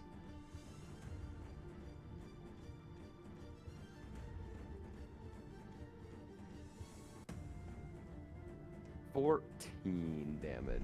14 damage as you pull it out, a small gout of blood pushing itself onto the wall, and you can hear it sizzling as it hits the stone. You slice back across and you can hear it roar. I would like to use my hasted action to Okay. attack it a third time. All right. I'm still going for the eyes. All right. Did I manage to get one out on that first attack, or did I barely miss? You stabbed it, but it seems like the natural armor from the scales around the eyes seem to be a bit harder, and you haven't gouged them out. Okay. God damn. 26 to hit. 26 hits. Oh, well, damage is very lackluster. That is 7 damage. 7 damage, okay. As you pull it out, dragging it along the snout. Rem, it is now your turn. Oh, we're gonna. How far away is Gil from me? Can we get a battle map? How far away is Gil from me? The room itself is fairly cramped. It's no more than 10 feet across, so you're all kind of cramped into this area. I'm going to reach out and daintily, I might add, run my finger across the end of his battle axe towards the sword. I thought you were using an axe. Nope, I misspoke. Great sword. I'm going to daintily run my finger across his hilt, and he now has Holy Weapon, which is a bonus action. All right. And then quickly, I'm going to run my hand across, like we have our backs against a stone wall, right? Mm-hmm. I'm going to run my hand across it and kind of like hastily whip it forward and make like some cover in front of me and Dayrin and Suna as best as I can, because we can't all fit. So it's mostly me, and then like they can like hop in if they want with stone shape. So was that first spell that you cast on Gil a bonus? Yep, Holy Weapon's a bonus action. All right. You remember you were shocked as shit when I did this with the devil too. Yeah, it's still wild. Yeah, that's a one bonus action. All right. And then I'm going to cover primarily myself, but like they can tuck in here too if they want as to. you begin to meld the stone itself. It's not clean by any means. Yeah, no. Dayrin's turn, as Dayrin is going to move forward and try to smack it on. It's going to attack. Pop, go to Oh, man. It's a 12, which does not hit. 19, which hits. And a 22, which does hit. As he slams across its snout, 11, 19 total points of damage. As he cracks his elbow across it and then brings it back, slamming it into the nostril.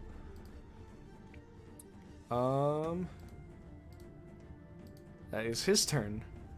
As it's Suna's turn, She is going to cast Eldritch Blast again. With a dirty 20 to hit, which will hit. And a 12, which does not hit. 10 points of damage, though. As you watch one strike slam into the stone wall, explodes, kind of raining small bits of pebbles on all of you. And the other one strikes onto the snout, kind of pushing itself further into one of the wounds Gilgamesh made. It is now the creature's turn. As Gil, you watch right in front of you and Darren, the jaws open and you can see the bonfire in the middle. I would like all of you to make dexterity saving throws. I made cover. Mm-hmm. Not all of us. No. So, do I still have to do this? I believe dex saving throws. I specifically made cover so it couldn't do this.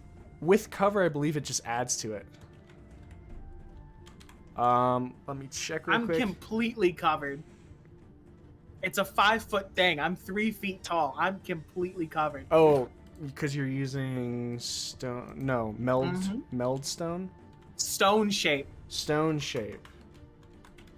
So if it's looking dead at me, it's breathing fire and like a cone, this isn't gonna hit me. Stone medium size or smaller.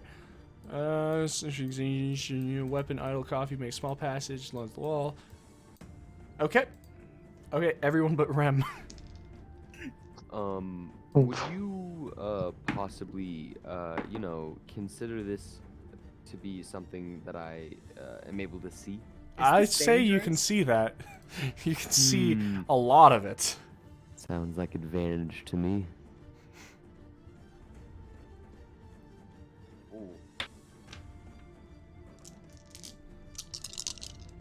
I got a 19. 19 succeeds. The only person who failed was Suna. I'm so sorry. Oh no. No. So 10, 16, 17.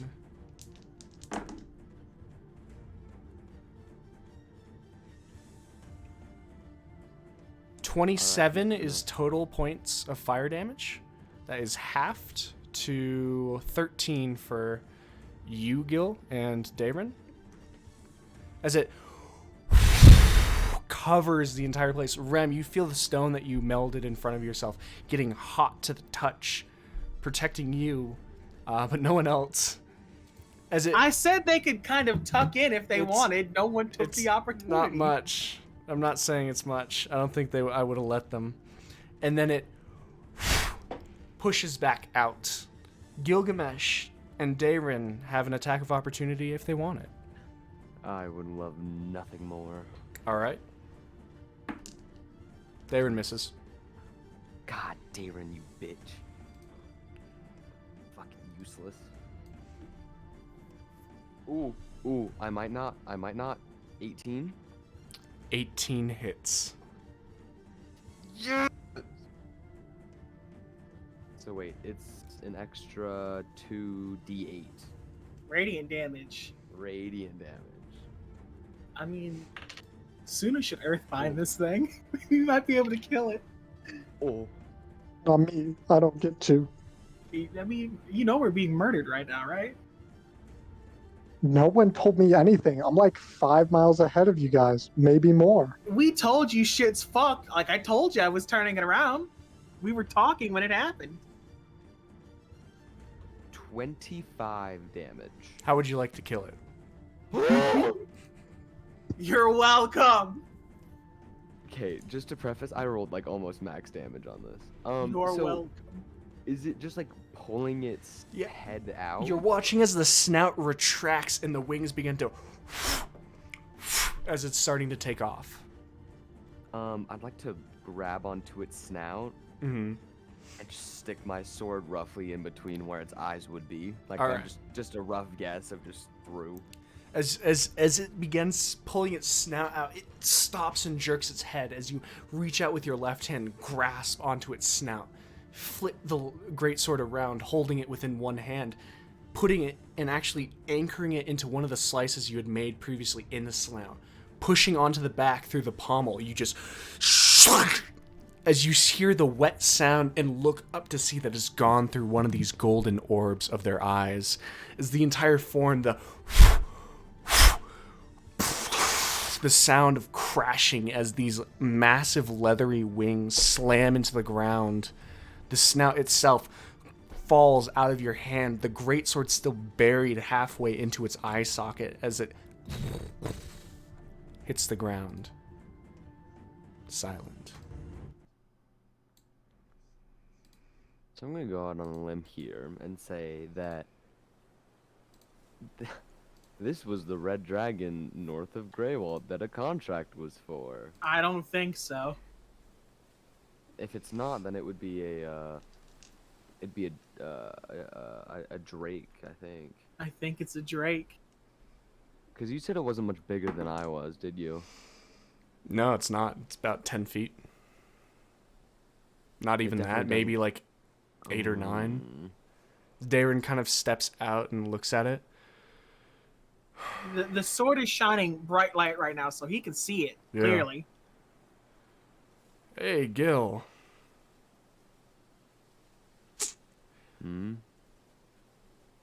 This is a wormling.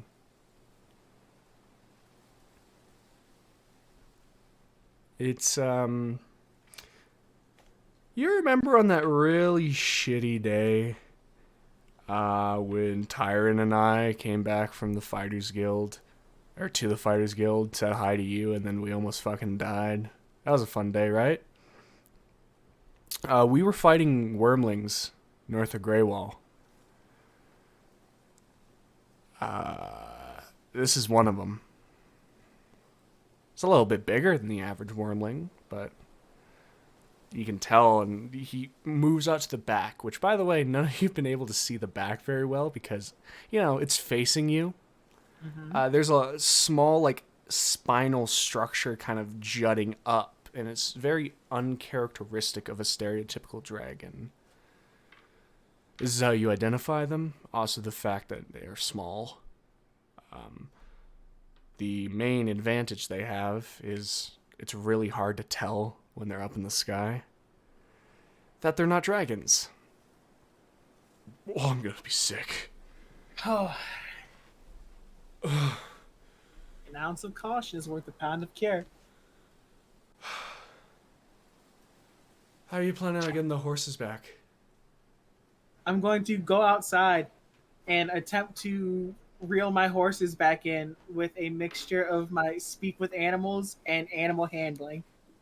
Okay. My speak with animals only works on small creatures, but it might work because I bought these things. So. I'm just gonna say straight animal handling. Can I have advantage because I own them? No. Damn. Horses are not smart enough to realize that wasn't a dragon. 15. 15. Tell me if it works before I make this out. It will eventually work. It's just like, you ever heard the singing that the you've seen videos the lady sings to bring cows back? Mm-hmm. It's like that, just to bring them back. Mm-hmm. It's a embarrassing about half an hour for you. I mean, I wouldn't come back either. Fuck. But it's no one's good. It takes a while, but eventually, with the rest of you kind of waiting around, eventually one comes back. I have some words. Do something. To exchange with Darren. Mm-hmm. Darren's right now just kind of hunched over, trying to steady himself. I'm gonna stand over. So I'm gonna stand to the right of Darren, but looking the opposite way that he's looking. Mm-hmm. And just say, don't make the mistake of making light of a situation that is quite serious, if you would. Sure. It doesn't help to relieve the tension with some comedy.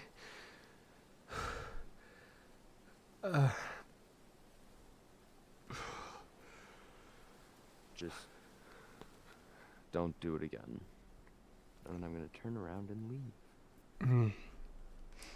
Okay. Eventually he steadies himself. Onward. Zex, did you stop when you got the message to the ring that we're fucked? Came Yeah, on? I was gonna try and go back, but We're fucked. Okay. Eventually, I assume I just didn't get back in time to see anything. no, that was miles. It's a little rough. Eventually, you get the horses connected. In this time, you move back out onto the road, begin moving back towards it, and reconnect with Zex. Zex is your thundering down with Mandabar. Eventually, you can see the cart pulling its way back onto the road. I'm dragging this wormling. Like I've tied it to the back of the cart. All right. They're slower, but the horses can pull it. This is just off on the hard ground. And you see it's leaving, even though the body is dead. It's still freshly dead, and it's singeing crops that it's going past.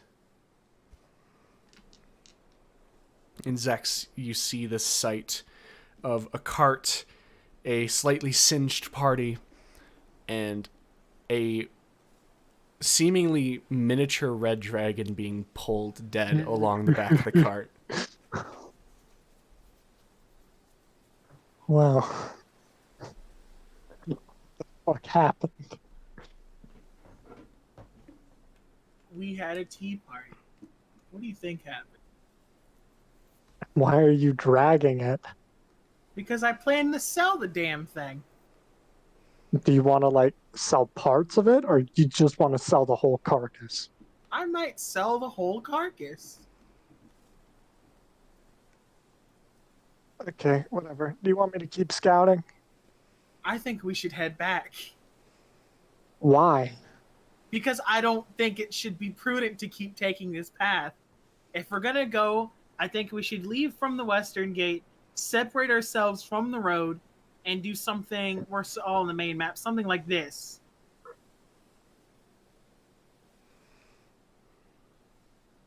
Unless you find the option of taking a dragon head-on more appealing, Zex. Wouldn't say it's more appealing, but this is the only thing we've seen. This wormling could, I guess, is little dragon, because I don't know what a wormling is. It's a wormling. It's a wormling. It's a wormling. This wormling could have easily done the damage that we saw. Maybe this is it. This isn't it. Tyron and I have killed 2 or 3 of these things. There's not a lot. I think there's like 5 total. Did you see which direction it came from? It came from the eastern side. So you saw Gilgamesh heard it first, looked at it, saw it kind of fall in line with the cart coming from the eastern side, and then as you pulled off west, it banked around and started diving at you guys. And so far, combined with the stuff you've seen, both you guys' and Zex on a scouting mission, most of the fire burn stuff has come from east. So why don't we just what's the west side of the road look like right now? It's just a dirt road. I'm talking like off the road. Like if I look off to the left side of the road, what does it look like? Currently, it's where they just came from. There is, they know and they can tell you, it's farmland that goes for a couple 100 feet and then eventually goes into woods.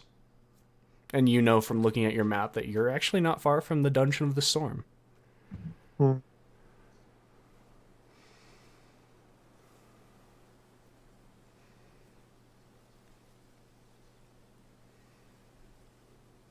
So you guys want to go back, yes? This is what all of you are saying? Better than staying here, is it not? And we could deal with a wormling. I don't know if I can deal with a dragon. The way I'm seeing it is that we head back, we cash this thing in, and then pull out your map. My map is already out. I say that we take, like, we leave from here, we come out about 30-ish miles, and then we go north. So we do something like this.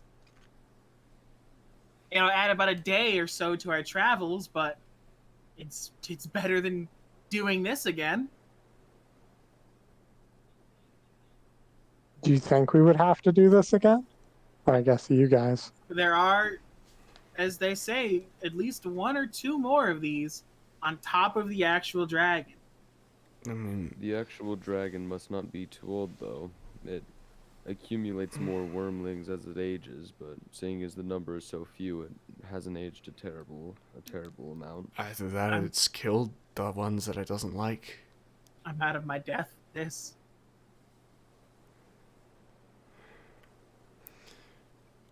The fact of the matter is we can't deal with a dragon right now, so I'd rather us not. Right. You can gather up everybody from the guild. Yes. Come and try and kill it, but... You think everyone from the guild would be willing to do that? I mean, let's look at... Let's be honest, Tyron would be willing to do that, but I'm not sure. Let's look at our options. So we've got Tyron. Tyron's in. I don't believe the doctor's in town. I don't think Jaylene would do it. Lixon and Kylene, maybe. O'Brien's not in town. I could fix Tara up. And then that other cleric's name was Kor, right? Or who was the other cleric? What was his name? Kor? Yeah. That's his name. So two clerics, a druid, some spellcasters. I mean, you don't think it's that old, Gil. So how many people do you think we would need? I'm not one to gauge the power of a dragon. I have no knowledge on how strong they are. I can just use the knowledge I do have to roughly gauge its age, but the longer we wait, the worse it is going to be for us when we do decide to fight it.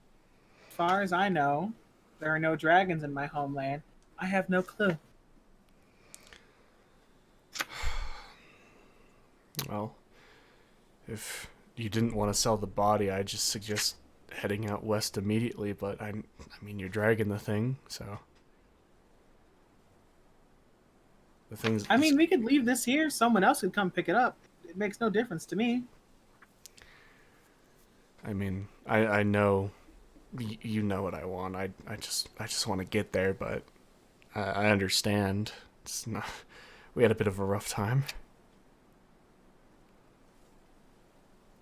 What if? So this thing, I was probably how far ahead? Would you say like 5 miles ahead? Mm-hmm. More, less? 5. Okay. 5. So I was like 5 miles ahead of you guys, right? Mm-hmm. I didn't see anything. I would have told you. I didn't see anything. And I was looking pretty hard.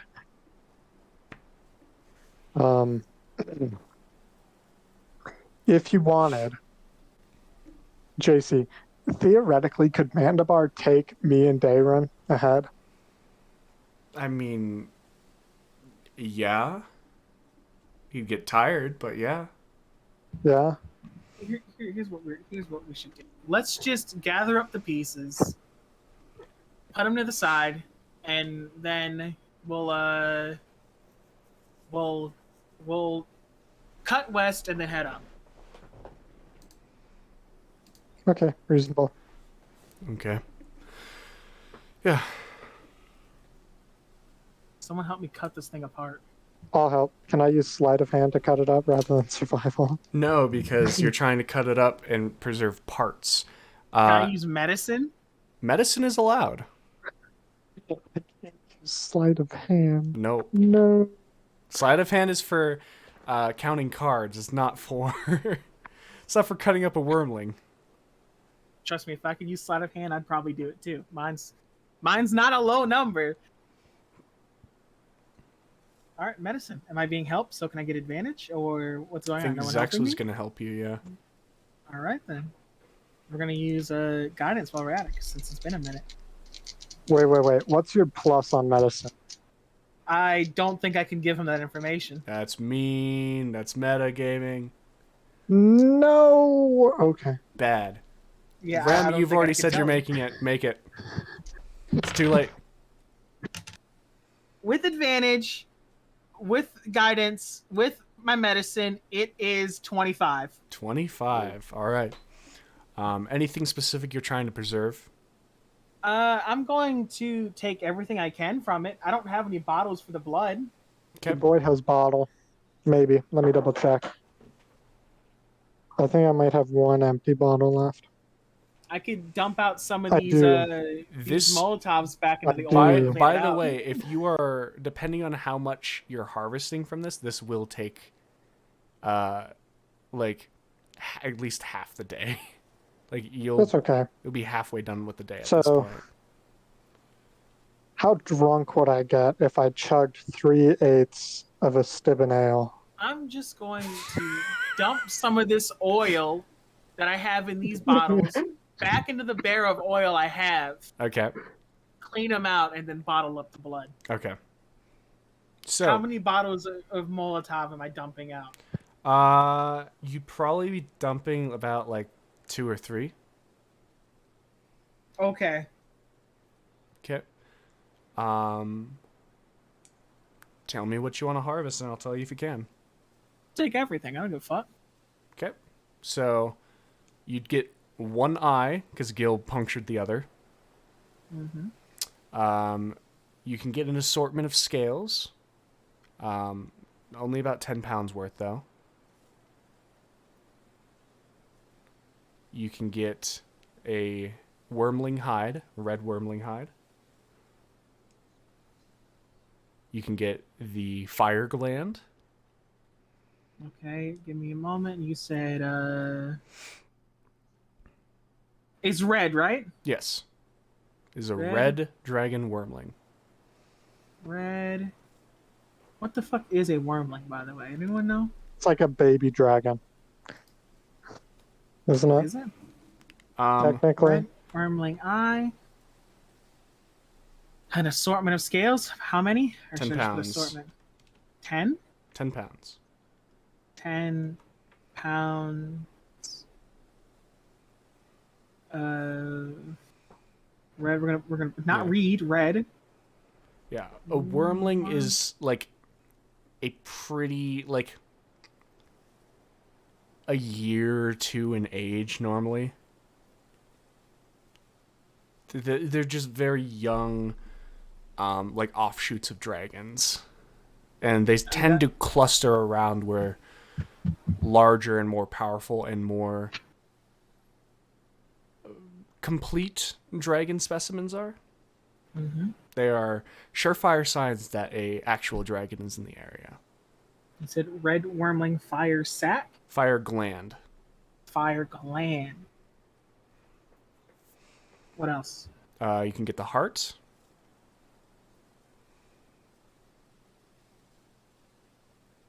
And you can get the claws.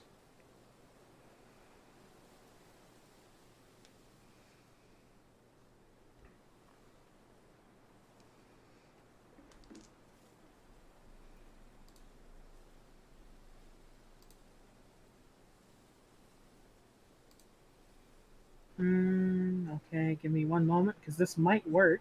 Mm-hmm.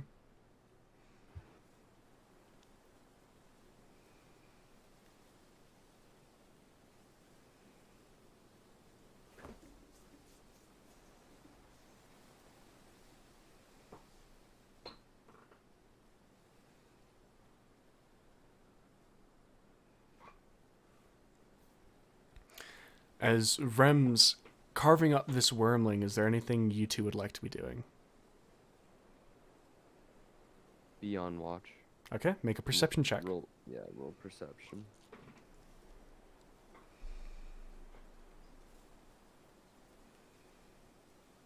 I see all of it. 23. Okay. The quiet now, as there are no animals anywhere that you can see. You can't hear them. Just a soft breeze blowing through. Slightly blowing like Rem's hair to the side as he's working on it, blowing across your scaly skin. Nothing.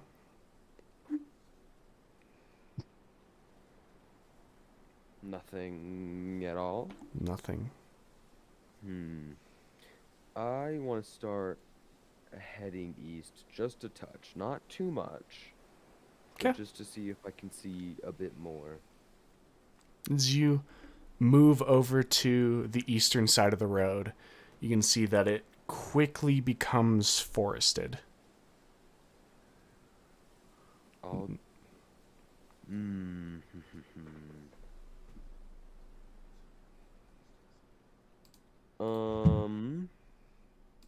Okay. I think I have my full 50 feet of rope. Okay? Mm-hmm. I have a javelin. Mm-hmm. I'm going to stick my javelin into the ground. I'm going to tie the rope around my waist. Okay. I'm going to tie the rope around the javelin. Okay. And I'm going to make my way into the forest. All right. As you do that, Rem, did you finish up? Yes, and I'm going to cast Gentle Repose. It's a ritual on these pieces. It says you touch a corpse or other remains. Okay. That will keep them good for a while. It says on each of the corpse's eyes, which must remain there for the duration. Since these don't have eyes, I could just kind of like gently just press the copper piece into them. Yeah, it works. All right. So as you do this and store them in the cart, you all take a sigh and a deep breath and think about where you're going. Meanwhile, Gil, you wrap the rope around your stomach, wrap it around the javelin, and cautiously begin heading eastward. And that's where we're going to end it for tonight. Fucking wormling, man. Did we get the wings? Didn't hurt you that much. What was it? No, it was only 13 damage, but like 27 damage base for one attack is like kind of really good. Yeah. The main advantage of it was the fact that it could fool you guys into believing that it was a dragon. It could have been. There is a non-zero chance. It's a very possible. Now, are the chances next to none? Very much so. No, it's not next to none. It could. There was. I would hazard a guess that it was 1 in 3. Like 1 in 3 in my mind. Why would they offer 12,500 gold and an entire horde of literally possibly anything for a small dragon that we could take out with what? 2 hits? 3 hits? Mm-hmm. It just doesn't add up. The contract is too hefty for it to be something so pathetic. We didn't know that it wasn't a dragon until it touched the ground. It was a thing of you guys. It's probably easy for you guys to tell, especially through Darren confirming it's not dragon, it's a wormling. It's not a dragon, but we didn't know that until it got into the door. Once it got in, I pretty much assumed this probably wasn't a dragon. I hear they're much bigger. I had Darren, but until it got there, we didn't know. I had Darren because he was the only one that had experience with wormlings, rolling every single time to see if he realized. with the DC going down as it got closer, and he never rolled above a 10. This man's just stupid. He's just flat out dumb. He was panicking. We were all panicking. Stupid. Gil, you jumped out of the cart and ran. You ran too. I was running quick though. Look, you still ran though. You told me to. I did, because I didn't know until it touched the ground. No one knew. It's all right though. An ounce of prevention. Ounce of prevention. And this. Thank you everybody so much for watching. My name is JC, and we've been having a wonderful time playing D&D for you all. I'm joined by these wonderful people, Helminia, James, Alpha, and we will welcome Suzanne back next week. Thank you everybody so much for watching. Please remember, if you're not following the stream yet, make sure you're following. And if you're not subscribed to the YouTube channel below, it is JC Productions, and we post the VODs every Thursday.